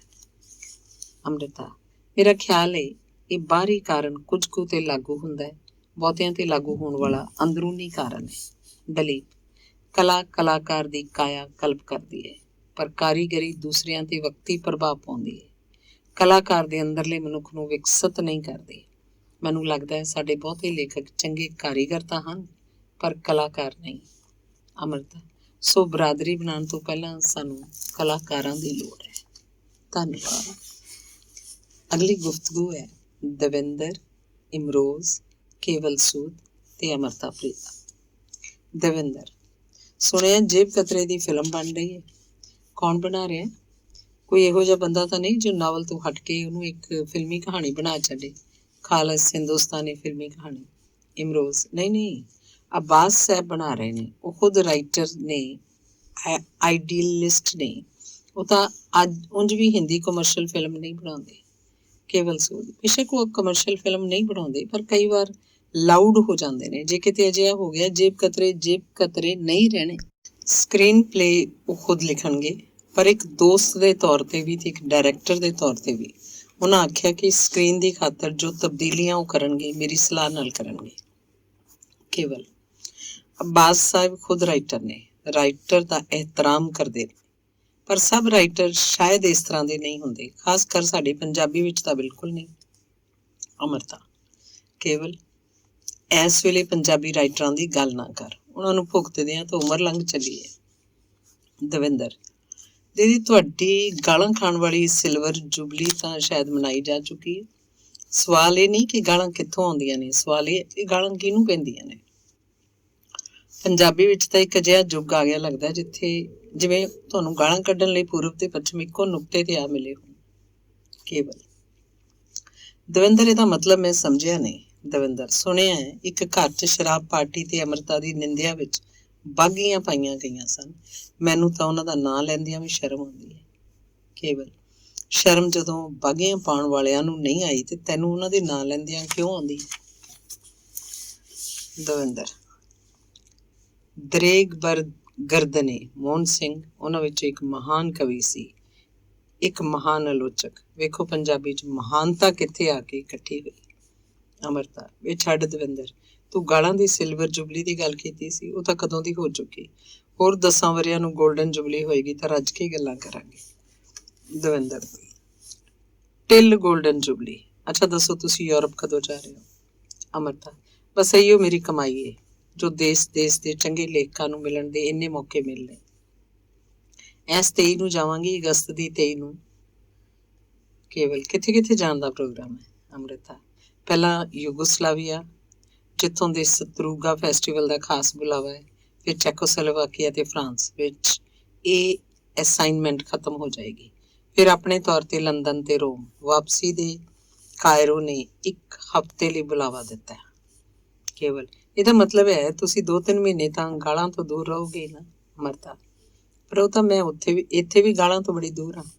ਕੇਵਲ ਪਰ ਤੁਸੀਂ ਆਪਣੇ ਆਪ ਨੂੰ ਇੰਜ ਢਾਲ ਕਿਸ ਤਰ੍ਹਾਂ ਲਿਆ? ਅਮਰਤਾ ਕੇਵਲ ਇੱਕ ਗ੍ਰੀਕ ਮੁਹਾਵਰਾ ਹੈ ਕਿ ਹਰ ਲੱਕੜੀ ਤੋਂ ਕ੍ਰਾਸ ਬਣਾਇਆ ਜਾ ਸਕਦਾ ਹੈ। ਕ੍ਰੀਏਸ਼ਨ ਵੀ ਤਾਂ ਕ੍ਰਾਸ ਹੁੰਦੀ ਹੈ, ਸੋ ਹਰ ਕਾਲੀ ਚਿੱਟੀ ਲੱਕੜੀ ਤੋਂ ਕ੍ਰਾਸ ਬਣਾਉਂਦੀ ਰਹਿੰਦੀ ਹੈ। ਇਮਰੋਜ਼ ਮੈਨੂੰ ਇਹ ਸਮਝ ਨਹੀਂ ਆਉਂਦੀ ਕਿ ਤੁਸੀਂ ਗਾਲਾਂ ਦੀ ਜੁਬਲੀ ਦੀ ਗੱਲ ਕਿਉਂ ਕਰ ਰਹੇ ਹੋ। ਗਾਲਾਂ ਕਿਸੇ ਤਰ੍ਹਾਂ ਵੀ ਕਾਬਿਲੇ ਜ਼ਿਕਰ ਨਹੀਂ ਹੋ ਸਕਦੀਆਂ। ਕੇਵਲ ਇਮਰੋਜ਼ ਮੇਰਾ ਖਿਆਲ ਹੈ ਤੂੰ ਇਹ ਗੱਲ ਕਰਕੇ ਇੱਕ ਫਰਾਖ ਦਿਲੀ ਦਾ ਸਬੂਤ ਦਿੱਤਾ ਹੈ, ਪਰ ਅਸੀਂ ਉਹਨਾਂ ਗਾਲਾਂ ਦੀ ਗੱਲ ਕਰਕੇ ਵੀ ਸ਼ਾਇਦ ਫਰਾਖ ਦਿਲੀ ਦਾ ਸਬੂਤ ਹੀ ਦੇ ਰਹੇ ਹਾਂ। ਇਮਰੋਜ਼ ਪਰਸੋਂ ਖੁਰਸ਼ੀਦ ਆਇਆ ਸੀ ਤਾਂ ਗੱਲਾਂ ਹੁੰਦੀਆਂ ਪਈਆਂ ਸਨ। ਮੈਂ ਆਖਿਆ ਵੀ ਇੰਨਾ ਚਿੱਕੜ ਉਛਾਲਣ ਦਾ ਕੀ ਫਾਇਦਾ, ਇਸ ਗਾਰੇ ਮਿੱਟੀ ਨਾਲ ਕੁਝ ਉਸਾਰ ਹੀ ਲੈਣ, ਕੁਝ ਲਿਪ ਲੈਣ। ਉਹ ਕਹਿਣ ਲੱਗਾ ਇਹ ਉਹ ਗਾਰਾ ਨਹੀਂ ਜਿਹਦੇ ਨਾਲ ਕੁਝ ਬਣਾਇਆ ਸਵਾਰਿਆ ਜਾ ਸਕੇ, ਇਹ ਤਾਂ ਤੁਰਦਿਆਂ ਜੁੱਤੀ ਨੂੰ ਲੱਗਣ ਵਾਲਾ ਚਿੱਕੜ ਹੈ। ਦਵਿੰਦਰ ਯਾਰਾ ਜਿਹੜੇ ਤੁਰ ਨਹੀਂ ਸਕਦੇ ਉਹ ਚਿੱਕੜ ਵੀ ਨਾ ਬਣਨ। ਇਮਰੋਜ਼ ਚਲੋ ਫਿਰ ਉਹਨਾਂ ਨੂੰ ਕੁਝ ਤੇ ਬਣਨ ਦਿਓ। ਕੇਵਲ ਇਸ ਗੱਲ ਚੋਂ ਇੱਕ ਬੜਾ ਅਹਿਮ ਸਵਾਲ ਪੈਦਾ ਹੁੰਦਾ ਹੈ ਕਿ ਇੱਕ ਕੋਈ ਚੰਗਾ ਲੇਖਕ ਬਣਨ ਦੇ ਨਾਲ ਨਾਲ ਚੰਗਾ ਇਨਸਾਨ ਕਿਉਂ ਨਹੀਂ ਬਣ ਸਕਦਾ? ਦਵਿੰਦਰ ਇਹ ਦੁਖਾਂਤ ਸਾਹਿਤ ਵਿੱਚ ਹਮੇਸ਼ਾ ਹੀ ਰਿਹਾ ਹੈ। ਇਮਰੋਜ਼ ਪਰ ਕੀ ਇਹ ਸਾਡੀ ਐਟਰਨਲ ਫੇਟ ਹੈ? ਦਵਿੰਦਰ ਫੇਟ ਦਾ ਪਤਾ ਨਹੀਂ ਪਰ ਹਕੀਕਤ ਹੈ। ਆਪਣੇ ਇਰਦ ਗਿਰਦ ਵੇਖ ਲਓ। ਇਮਰੋਜ਼ ਅਜੀਬ ਬੇਬਸੀ ਹੈ। ਦਵਿੰਦਰ ਤੁਸੀਂ ਇੰਸੀਡੈਂਟ ਫਿਲਮ ਵੇਖੀ ਹੋਏਗੀ, ਭਰੀ ਗੱਡੀ 'ਚ ਸਿਰਫ 2 ਗੁੰਡੇ ਆ ਕੇ ਅਜਿਹੀ ਦਹਿਸ਼ਤ ਫੈਲਾਉਂਦੇ ਨੇ ਕਿ ਨਾ ਸਿਰਫ ਦਹਿਸ਼ਤ ਦੇ ਸ਼ਿਕਾਰ ਲੋਕ ਆਤੁਰ ਹੋਏ ਜਾਂਦੇ ਨੇ, ਸਗੋਂ ਵੇਖਣ ਵਾਲੇ ਵੀ ਆਪਣੇ ਆਪ ਨੂੰ ਉਸੇ ਤਰ੍ਹਾਂ ਬੇਬਸ ਮਹਿਸੂਸ ਕਰਦੇ ਨੇ। ਤੁਸੀਂ ਕਿਸੇ ਦੀ ਬੇਇੱਜ਼ਤੀ ਨਾ ਕਰੋ, ਇਹ ਤੁਹਾਡੇ ਵੱਸ ਵਿੱਚ ਹੈ, ਪਰ ਕੋਈ ਤੁਹਾਡੀ ਬੇਇੱਜ਼ਤੀ ਨਾ ਕਰੇ ਇਹ ਤੁਹਾਡੇ ਵੱਸ 'ਚ ਨਹੀਂ ਹੈ। ਅਮਰਤਾ ਪਰ ਦਵਿੰਦਰ ਉਸੇ ਗੱਡੀ 'ਚੋਂ ਆਖਰ ਸਾਰੀ ਬੇਬਸੀ ਨੂੰ ਤੋੜ ਕੇ ਇੱਕ ਆਦਮੀ ਉੱਠਦਾ ਹੈ, ਇੱਕ ਬਾਂਹ ਵਾਲਾ ਸਿਪਾਹੀ ਜੋ ਸਾਰੀ ਦਹਿਸ਼ਤ ਨੂੰ ਚੀਰ ਕੇ ਮੁਕਾਬਲੇ ਲਈ ਖੜਾ ਹੋ ਜਾਂਦਾ ਹੈ, ਸਾਰੀ ਦਹਿਸ਼ਤ ਨੂੰ ਥੰਮ ਲੈਂਦਾ ਹੈ। ਸਾਡਾ ਸਵਾਲ ਇਹ ਸੀ ਕਿ ਤਨ ਤੇ ਮਨ ਦੇ ਸਾਵੇਂ ਬਲ ਵਾਲੇ ਲੋਕ ਸਾਨੂੰ ਸਾਹਿਤ 'ਚ ਕਿਉਂ ਇੰਨੇ ਟਾਵੇਂ ਮਿਲਦੇ ਨੇ? ਦਵਿੰਦਰ ਸਾਹਿਤ ਤੇ ਤਕਰੀਬਨ ਇੱਕ ਉਲਾਰ, ਇੱਕ ਬਾਸੀ ਰਚਨਾ ਬਣ ਕੇ ਰਹਿ ਗਿਆ। ਪੂਰਨਤਾ ਕਲਾ ਦੇ ਹਿੱਸੇ ਸ਼ਾਇਦ ਨਹੀਂ ਆਈ। ਅਧੂਰਾਪਣ ਹੀ ਕਲਾਕਾਰ ਦੀ ਹੋਣੀ ਬਣਿਆ ਰਿਹਾ ਹੈ। ਕੇਵਲ ਦਵਿੰਦਰ ਤੇਰੀ ਗੱਲ ਤੋਂ ਇਸ ਤਰ੍ਹਾਂ ਲੱਗਦਾ ਜਿਵੇਂ ਤੂੰ ਸਾਹਿਤਕਾਰ ਦੀ ਕਮਜ਼ੋਰੀ ਨੂੰ ਜਸਟੀਫਾਈ ਕਰ ਰਿਹਾ ਹੋਵੇਂ, ਉਹਦੀ ਹੋਣੀ ਕਹਿ ਗਈ। ਦਵਿੰਦਰ ਮੈਂ ਇੱਕ ਕਮਜ਼ੋਰ ਆਦਮੀ ਨੂੰ ਸਮਝਣ ਦੀ ਕੋਸ਼ਿਸ਼ ਕਰਦਾ। ਅਮਰਤਾ ਇਹ ਫਿਰ ਜਸਟੀਫਿਕੇਸ਼ਨ ਨਹੀਂ, ਮੈਂ ਇਹਨੂੰ ਹੋਣੀ ਨਹੀਂ ਮੰਨਦੀ, ਇਹ 2 ਅੰਦਰੂਨੀ ਤਾਕਤਾਂ ਦਾ ਅਸਾਵਾਂਪਣ ਹੈ। ਇਮਰੋਜ਼ ਇਹ ਕਮਜ਼ੋਰੀ ਹੈ, ਰਿਐਲਿਟੀ ਜਾਂ ਹੋਣੀ ਨਹੀਂ।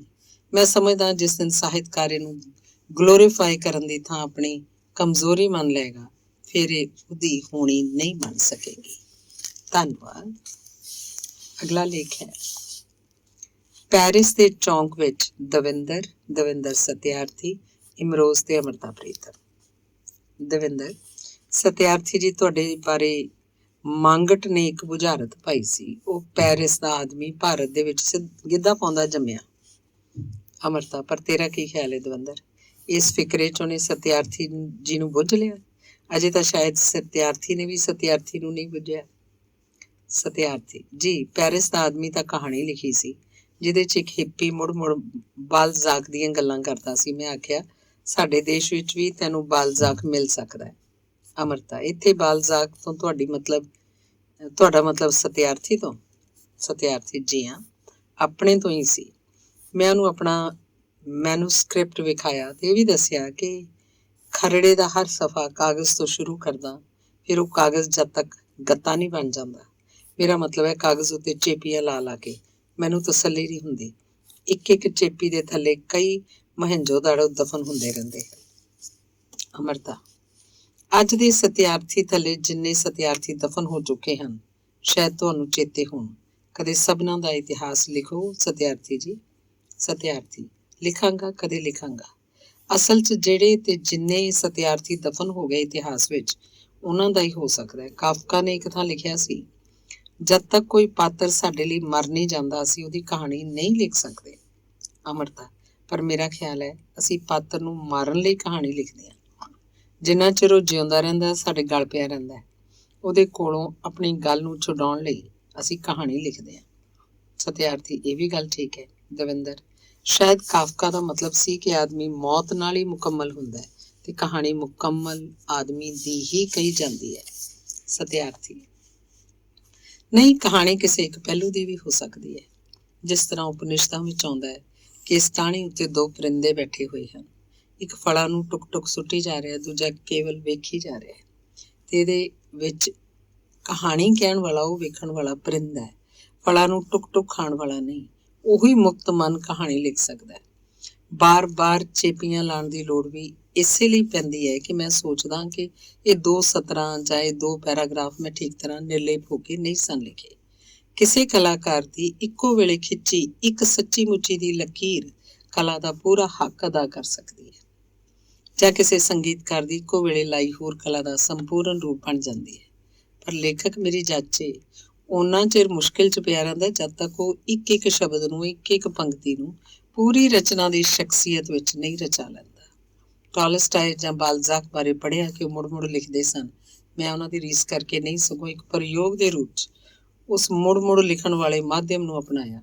ਇੰਝ ਲੋਕਪ੍ਰਿਯਤਾ ਤੋਂ ਤਾਂ ਮੈਂ ਦੂਰ ਹੁੰਦਾ ਗਿਆ, ਪਰ ਆਪਣੇ ਨੇੜੇ ਹੁੰਦਾ ਗਿਆ। ਅਮਰਤਾ, ਤੁਹਾਨੂੰ ਮੋਹਨਜੀਤ ਦਾ ਲਿਖਿਆ ਚਿੱਤਰ ਕਿਹੋ ਜਿਹਾ ਲੱਗਾ ਸੀ? ਸਤਿਆਰਥੀ, ਮੈਂ ਉਹਦੇ ਵਿੱਚ ਆਪਣਾ ਆਪ ਵੇਖ ਸਕਿਆ। ਉਹ ਰੂਪ ਜਿਹਨੂੰ ਮੈਂ ਜਾਣਦਾ, ਉਹ ਰੂਪ ਵੀ ਜਿਹਦੀ ਸੰਭਾਵਨਾ ਤੇ ਡੂੰਘਾਈ ਤੱਕ ਜਾਣ ਲਈ ਸ਼ਾਇਦ ਮੇਰੀ ਉਮਰ ਦੇ ਬਾਕੀ ਵਰ੍ਹੇ ਕਾਫੀ ਨਾ ਹੋਣ। ਅਮਰਤਾ, ਮੋਹਨਜੀਤ ਦੀ ਕਵਿਤਾ 'ਚ ਦਵਿੰਦਰ ਦੀ ਵਾਰਤਕ ਵਾਂਗ ਇੱਕ ਅਚਾਨਕ ਵਿਕਾਸ ਆਇਆ ਹੈ। ਦਵਿੰਦਰ, ਸਤਿਆਰਥੀ ਜੀ ਕੋਲੋਂ ਮੈਂ ਇੱਕ ਗੱਲ ਜ਼ਰੂਰ ਲਈ ਹੈ ਕਿ ਬੀਤੇ ਕੱਲ ਵਰਗਾ ਅੱਜ ਨਹੀਂ ਲਿਖਣਾ। ਸਤਿਆਰਥੀ, ਬੀਤੇ ਕੱਲ ਵਰਗਾ ਅੱਜ ਲਿਖਣ ਵਾਲੇ ਤਾਂ ਬਹੁਤ ਹਨ ਤੇ ਉਹਨਾਂ ਦਾ ਸਰਦਾਰ ਕਰਤਾਰ ਸਿੰਘ ਦੁੱਗਲ ਹੈ। ਇਹ ਕੰਮ ਉਹਦੇ ਲਈ ਹੀ ਰਹਿਣ ਦਿਓ। ਦਵਿੰਦਰ, ਬਈ ਸਤਿਆਰਥੀ ਜੀ, ਪੈਰਿਸ ਤੁਸਾਂ ਵੇਖਿਆ ਨਹੀਂ, ਤੁਸਾਂ ਪੈਰਿਸ ਦਾ ਆਦਮੀ ਲਿਖ ਲਿਆ। ਸ਼ਾਇਦ ਆਦਮੀ ਵੀ ਨਾ ਵੇਖਿਆ ਹੋਵੇ, ਸੋ ਪੈਰਿਸ ਦਾ ਆਦਮੀ ਵੀ ਸਤਿਆਰਥੀ ਹੈ। ਸਤਿਆਰਥੀ, ਪੈਰਿਸ ਭਾਵੇਂ ਮੈਂ ਨਹੀਂ ਗਿਆ, ਪਰ ਫਿਲਮਾਂ 'ਚ ਵੇਖਿਆ ਪੈਰਿਸ, ਕਿਤਾਬਾਂ 'ਚ ਪੜ੍ਹਿਆ ਪੈਰਿਸ। ਮੇਰਾ ਪੈਰਿਸ ਮੈਨੂੰ ਆਪ ਆ ਕੇ ਮਿਲਿਆ ਇੱਕ ਬੰਦੇ ਦੇ ਰੂਪ 'ਚ। ਕਾਲੀ ਪੋਲੀ ਹਨੇਰੀ ਵਗ ਰਹੀ ਸੀ। ਮੈਂ ਉਹਨੂੰ ਕਿਹਾ, ਦਿੱਲੀ ਸਾਡੇ ਦੇਸ਼ ਦੀ ਰਾਜਧਾਨੀ, ਰੇਗਿਸਤਾਨ ਵੀ ਦੂਰ ਨਹੀਂ। ਜਦ ਵੀ ਹਨੇਰੀ ਆਉਂਦੀ ਹੈ ਰੇਗਿਸਤਾਨ 1 ਅੱਧ ਇੰਚ ਦਿੱਲੀ ਵੱਲ ਸਰਕ ਆਉਂਦਾ ਹੈ। ਉਹਨੇ ਹੱਸ ਕੇ ਕਿਹਾ, ਸਾਡੇ ਪੈਰਿਸ ਵਿੱਚ ਕਹਿੰਦੇ ਨਹੀਂ, ਉਹ ਸਮੁੰਦਰ ਨੂੰ ਰੇਗਿਸਤਾਨ 'ਚ ਦਫਨ ਕਰਕੇ ਚਲੇ ਗਏ। ਮੈਂ ਕਿਹਾ, ਰੇਗਿਸਤਾਨ ਵਿੱਚ ਦਫਨ ਹੋਏ ਸਮੁੰਦਰ ਨੂੰ ਵੀ ਮੈਂ ਵੇਖ ਸਕਦਾ ਤੇ ਤੈਨੂੰ ਵੀ। ਪਰ ਇੱਕ ਗੱਲ ਦੱਸ ਕਿ ਇਹ ਕਿਉਂ ਕਹਿੰਦੇ ਨੇ ਕਿ ਪੈਰਿਸ ਫਰਾਂਸ ਨਹੀਂ?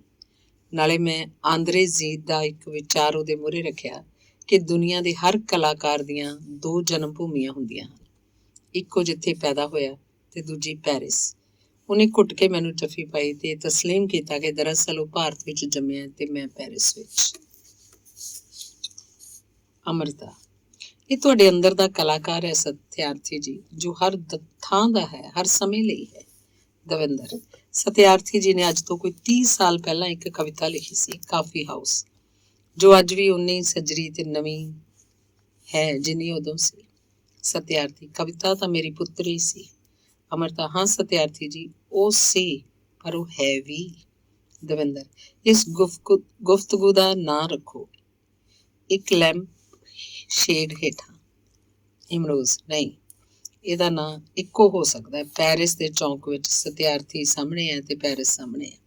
ਸੋ ਅਸੀਂ ਪੈਰਿਸ ਦੇ ਚੌਂਕ ਵਿੱਚ ਬੈਠੇ ਹਾਂ ਤੇ ਨਾਲੇ ਮੈਨੂੰ ਪੈਰਿਸ ਦਾ ਉਹ ਥਾਂ ਚੇਤੇ ਆ ਰਿਹਾ ਜਿਹਦੇ ਇੱਕ ਪਾਸੇ ਲਾਵੇ ਮਿਊਜ਼ੀਅਮ ਹੈ, ਜਿਹਦੇ 'ਚ ਪੁਰਾਣੀ ਕਲਾ ਦਾ ਇਤਿਹਾਸ ਸਾਂਭਿਆ ਪਿਆ ਹੈ।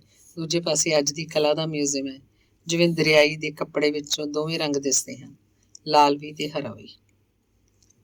ਲਾਲ ਖਤਰੇ ਦਾ ਰੰਗ, ਚੌਂਕ 'ਚ ਰੁਕ ਜਾਣ ਦਾ, ਤੇ ਹਰਾ ਤੁਰੀ ਜਾਣ ਦਾ। ਉਵੇਂ ਗਿੱਧੇ ਤੋਂ ਪੈਰਿਸ ਦੇ ਆਦਮੀ ਤੱਕ ਸਤਿਆਰਥੀ ਵਿੱਚ ਦੋਵੇਂ ਰੰਗ ਹਨ।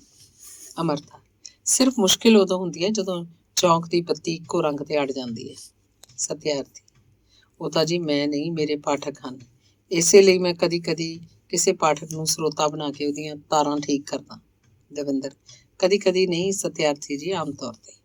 ਸਤਿਆਰਥੀ ਪਰ ਉਹਨਾਂ ਨੂੰ ਕੀ ਆਖੋਗੇ ਜੀ, ਜਿਨ੍ਹਾਂ ਨੂੰ ਪੈਰਿਸ ਜਾ ਕੇ ਬਠਿੰਡੇ ਦੀਆਂ ਗਲੀਆਂ ਨਹੀਂ ਭੁੱਲਦੀਆਂ। ਅੰਮ੍ਰਿਤਾ ਇਹ ਵੀ ਠੀਕ ਹੈ ਸਤਿਆਰਥੀ ਜੀ, ਜਿਵੇਂ ਕਰੋਲ ਬਾਗ 'ਚ ਅਸੀਂ ਪੈਰਿਸ ਦੀ ਗਲੀ ਲੈ ਆਉਂਦੇ ਹਾਂ, ਉਵੇਂ ਬਠਿੰਡੇ ਦੀ ਗਲੀ ਨੂੰ ਪੈਰਿਸ ਵੀ ਲਿਜਾਇਆ ਜਾ ਸਕਦਾ। ਸਤਿਆਰਥੀ ਅਨੇਕਾਂ ਵਰ੍ਹਿਆਂ ਪਿੱਛੋਂ ਅੱਜ ਅਹਿਸਾਸ ਹੋਇਆ ਕਿ ਲਾਹੌਰ ਦੀ ਧਨੀਰਾਮ ਰੋਡ ਵੀ ਹੌਜ਼ ਖਾਸ 'ਚ ਆ ਗਈ ਹੈ। ਅਮਰਤਾ ਜੀ ਧੰਨਵਾਦ। ਅਗਲਾ ਲੇਖ ਹੈ ਅੰਦਾਜ਼ੇ ਕਾਇਸਿਨ। ਕਾਇਸਿਨ ਤੂੰ ਕੱਲ ਰਾਤ ਮੁਸ਼ਾਇਰੇ ਤੇ ਕਿਉਂ ਨਹੀਂ ਆਈ? ਮੈਂ ਨਜ਼ਮ ਪੜ੍ਹੀ ਸੀ। ਅਮਰਤਾ ਕਾਇਸਿਨ ਤੇਰੀ ਉੱਤਰੀ ਕਾਕੇਸ਼ੀਅਨ ਜ਼ਬਾਨ 'ਚ ਮੁਸ਼ਾਇਰੇ ਨੂੰ ਕੀ ਆਖਦੇ ਨੇ? ਕਾਇਸਿਨ ਆਇਤਿਸ਼। ਅਮਰਤਾ ਬੜਾ ਪਿਆਰਾ ਲਫ਼ਜ਼ ਹੈ ਕਾਇਸਿਨ, ਪਰ ਤੂੰ ਮੇਰੀ ਗੱਲ ਦਾ ਜਵਾਬ ਨਹੀਂ ਦਿੱਤਾ। ਅਮਰਤਾ ਅਸਲ 'ਚ ਇੱਕ ਜਰਮਨ ਦੋਸਤ ਆਇਆ ਹੋਇਆ ਸੀ।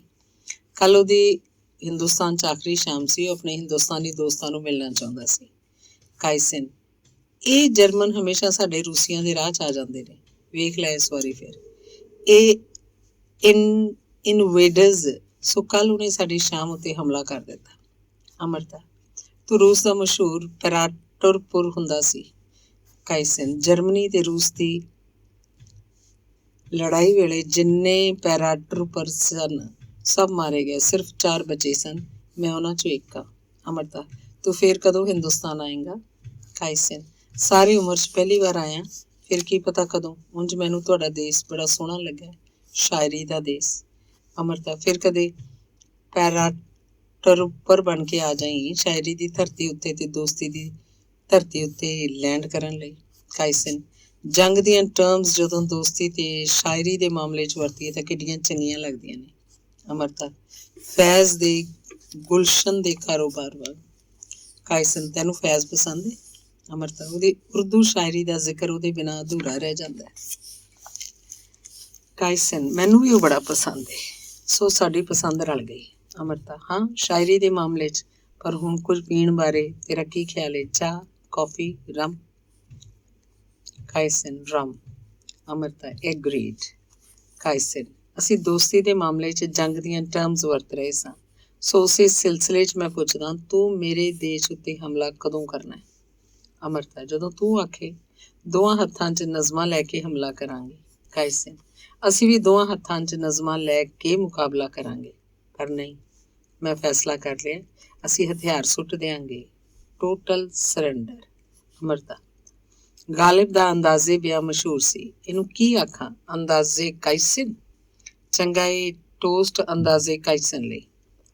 ਕਾਇਸਿਨ ਆਪਣਾ ਗਲਾਸ ਉਤਾਂਹ ਕਰ। ਅਸੀਂ ਆਪਣੇ ਦੇਸ਼ 'ਚ ਜਦੋਂ ਆਪਣਾ ਗਲਾਸ ਕਿਸੇ ਮਰਦ ਦੇ ਗਲਾਸ ਨਾਲ ਟਕਰਾਉਂਦੇ ਹਾਂ ਤਾਂ ਉਹ ਸਾਹਮਣੇ ਗਲਾਸ ਰੱਖ ਕੇ, ਪਰ ਜਦੋਂ ਕਿਸੇ ਔਰਤ ਦੇ ਗਲਾਸ ਨਾਲ ਤਾਂ ਉਹਦੇ ਗਲਾਸ ਨੂੰ ਆਪਣੇ ਗਲਾਸ ਨਾਲੋਂ ਉਤਾਂਹ ਰੱਖ ਕੇ। ਅਮਰਤਾ ਇਹ ਮੈਂ ਅੱਗੇ ਕਿਤੇ ਨਹੀਂ ਵੇਖਿਆ, ਕਿਸੇ ਦੇਸ਼ ਵਿੱਚ ਵੀ ਨਹੀਂ। ਇਹ ਵੀ ਜ਼ਰੂਰ ਅੰਦਾਜ਼ੇ ਕਾਇਸਿਨ ਹੋਏਗਾ। ਕਾਇਸਿਨ ਮੈਂ ਰਮ 'ਚ ਥੋੜ੍ਹਾ ਜਿਹਾ ਪਾਣੀ ਪਾ ਲਵਾਂ ਕਿ ਨੀਟ? ਅਮਰਤਾ ਜਿਵੇਂ ਤੇਰਾ ਜੀ ਕਰੇ। ਤੈਨੂੰ ਯਾਦ ਹੈ ਤੇਰਾ ਨੋਵਲਿਸਟ ਦੋਸਤ ਫਰਾਂਤਸ ਤਾਊਰੇਨ ਨੀਟ ਪੀਂਦਾ ਹੈ, ਬੜਾ ਪਿਆਰਾ ਬੰਦਾ ਹੈ। ਪੀਣ ਲੱਗਿਆ ਆਖਦਾ ਹੈ ਪਾਣੀ ਮੈਂ ਨਾਵਲਾਂ 'ਚ ਪਾ ਲੈਣਾ, ਗਲਾਸ 'ਚ ਕਿਉਂ ਪਾਵਾਂ? ਕਾਇਸਿਨ ਪਰ ਮੈਂ ਆਪਣੀ ਸ਼ਾਇਰੀ 'ਚ ਪਾਣੀ ਨਹੀਂ ਪਾਉਂਦਾ, ਸੋ ਮੇਰਾ ਖਿਆਲ ਹੈ ਮੈਂ ਗਲਾਸ 'ਚ ਪਾ ਲਵਾਂ। ਅਮਰਤਾ ਚੰਗਾ ਰਮ 'ਚ ਪਾਣੀ ਪਾ ਲੈ, ਪਰ ਕੋਈ ਨੀਟ ਨਜ਼ਮ ਸੁਣਾ। ਕਾਇਸਿਨ ਤੈਨੂੰ ਪਤਾ ਹੈ ਅਸੀਂ ਪਹਾੜੀ ਲੋਕ ਹਾਂ, ਪਹਾੜਾਂ ਉੱਤੇ ਬਿਜਲੀ ਬੜੀ ਕੜਕਦੀ ਹੈ। ਮੈਂ ਬਿਜਲੀ ਨੂੰ ਮੁਖਾਤਿਬ ਕਰਕੇ ਇੱਕ ਨਜ਼ਮ ਲਿਖੀ ਹੈ। ਬਿਜਲੀ ਦੀ ਗੱਲ ਹੋਵੇ ਤਾਂ ਵੀ ਅੱਗ ਦਾ ਜ਼ਿਕਰ ਹੁੰਦਾ ਹੈ। ਤੂੰ ਡਾਢੀ ਹੁਸੀਨ ਹੈ, ਪਰ ਤੂੰ ਅਚਾਨਕ ਰੁੱਖਾਂ ਤੇ ਡਿੱਗਦੀ ਤੇ ਉਹਨਾਂ ਨੂੰ ਰਾਖ ਕਰ ਛੱਡਦੀ ਵੇਖ ਤੇਰੇ ਨਾਂ ਵਿੱਚੋਂ ਵੀ ਚੰਗਿਆੜੇ ਨਿਕਲਦੇ, ਤੂੰ ਬਾਰੀਆਂ ਚੋਂ ਝਾਕਦੀ ਤੇ ਬੱਚਿਆਂ ਨੂੰ ਡਰਾਉਂਦੀ। ਉਹ ਸ਼ਾਇਦ ਕੱਲ ਦਾ ਕੋਈ ਸੁਪਨਾ ਵੇਖ ਰਹੇ ਹੋਣ ਤੇ ਬੱਦਲਾਂ ਦੇ ਦੂਧੀਆ ਰੰਗ ਸੁਪਨਿਆਂ 'ਚ ਘੋਲ ਰਹੇ ਹੁੰਦੇ ਤੇ ਪਰਬਤ ਚੋਟੀਆਂ ਨੂੰ ਢਾਉਂਦੀ ਤੇ ਅੰਬਰ ਨੂੰ ਇੱਕ ਲੀਰ ਵਾਂਗ ਪਾੜਦੀ। ਪਰ ਮੇਰੀ ਜਾਨ, ਤੂੰ ਕਿਸੇ ਇਕੱਲੇ ਸਵਾਰ ਤੇ ਨਾ ਡਿੱਗਿਆ ਕਰ। ਤੇਰੀ ਸ਼ੂਕਰ ਜਿਉਂ ਚੱਟਾਨਾਂ 'ਚ ਸੱਪ ਸ਼ੂਕਦਾ ਹੈ, ਫਨੀਅਰ ਉੱਡਦਾ ਹੈ। ਤੂੰ ਰੁੱਖਾਂ ਤੇ ਨਾ ਡਿੱਗਿਆ ਕਰ ਤੇ ਨਾ ਪੰਘੂੜਿਆਂ ਦੇ ਉੱਤੇ, ਤੇ ਨਾ ਹੀ ਰਾਹ ਪਏ ਮੀਂਹ ਵਿੱਚ ਭਿੱਜਦੇ ਰਾਹੀਆਂ ਦੇ ਉੱਤੇ ਅਮਰਤਾ, ਤੇ ਨਾ ਹੀ ਅਮਨ ਤੇ ਦੋਸਤੀ ਦੇ ਸੁਪਨਿਆਂ ਦੇ ਉੱਤੇ। ਕਾਇਸਨ, ਤੂੰ ਜਦੋਂ ਤਾਰੇ ਵਾਂਗ ਟੁੱਟ ਕੇ ਧਰਤੀ ਤੇ ਆਈ ਸੀ ਤਾਂ ਸਾਡੇ ਦੇਸ਼ ਕਿਉਂ ਨਾ ਡਿੱਗ ਪਈ? ਅਮਰਤਾ, ਥੋੜੀ ਜਿਹੀ ਦੂਰ ਹਿੰਦੁਸਤਾਨ 'ਚ ਡਿੱਗੀ ਤਾਂ ਕਿ ਤੁਸੀਂ ਲੋਕ ਹਿੰਦੁਸਤਾਨ ਨਾਲ ਦੋਸਤੀ ਕਰਨ ਲਈ ਆਓ। ਕਾਇਸਨ, ਮੈਨੂੰ ਲੱਗਦਾ ਅਸੀਂ ਸਾਰੇ ਸ਼ਾਇਰ ਲੋਕ ਅਸਮਾਨ ਤੋਂ ਟੁੱਟੇ ਹੋਏ ਤਾਰੇ ਹਾਂ, ਦੁਨੀਆ ਦੇ ਵੱਖ-ਵੱਖ ਟੁਕੜਿਆਂ 'ਚ ਡਿੱਗੇ ਹੋਏ।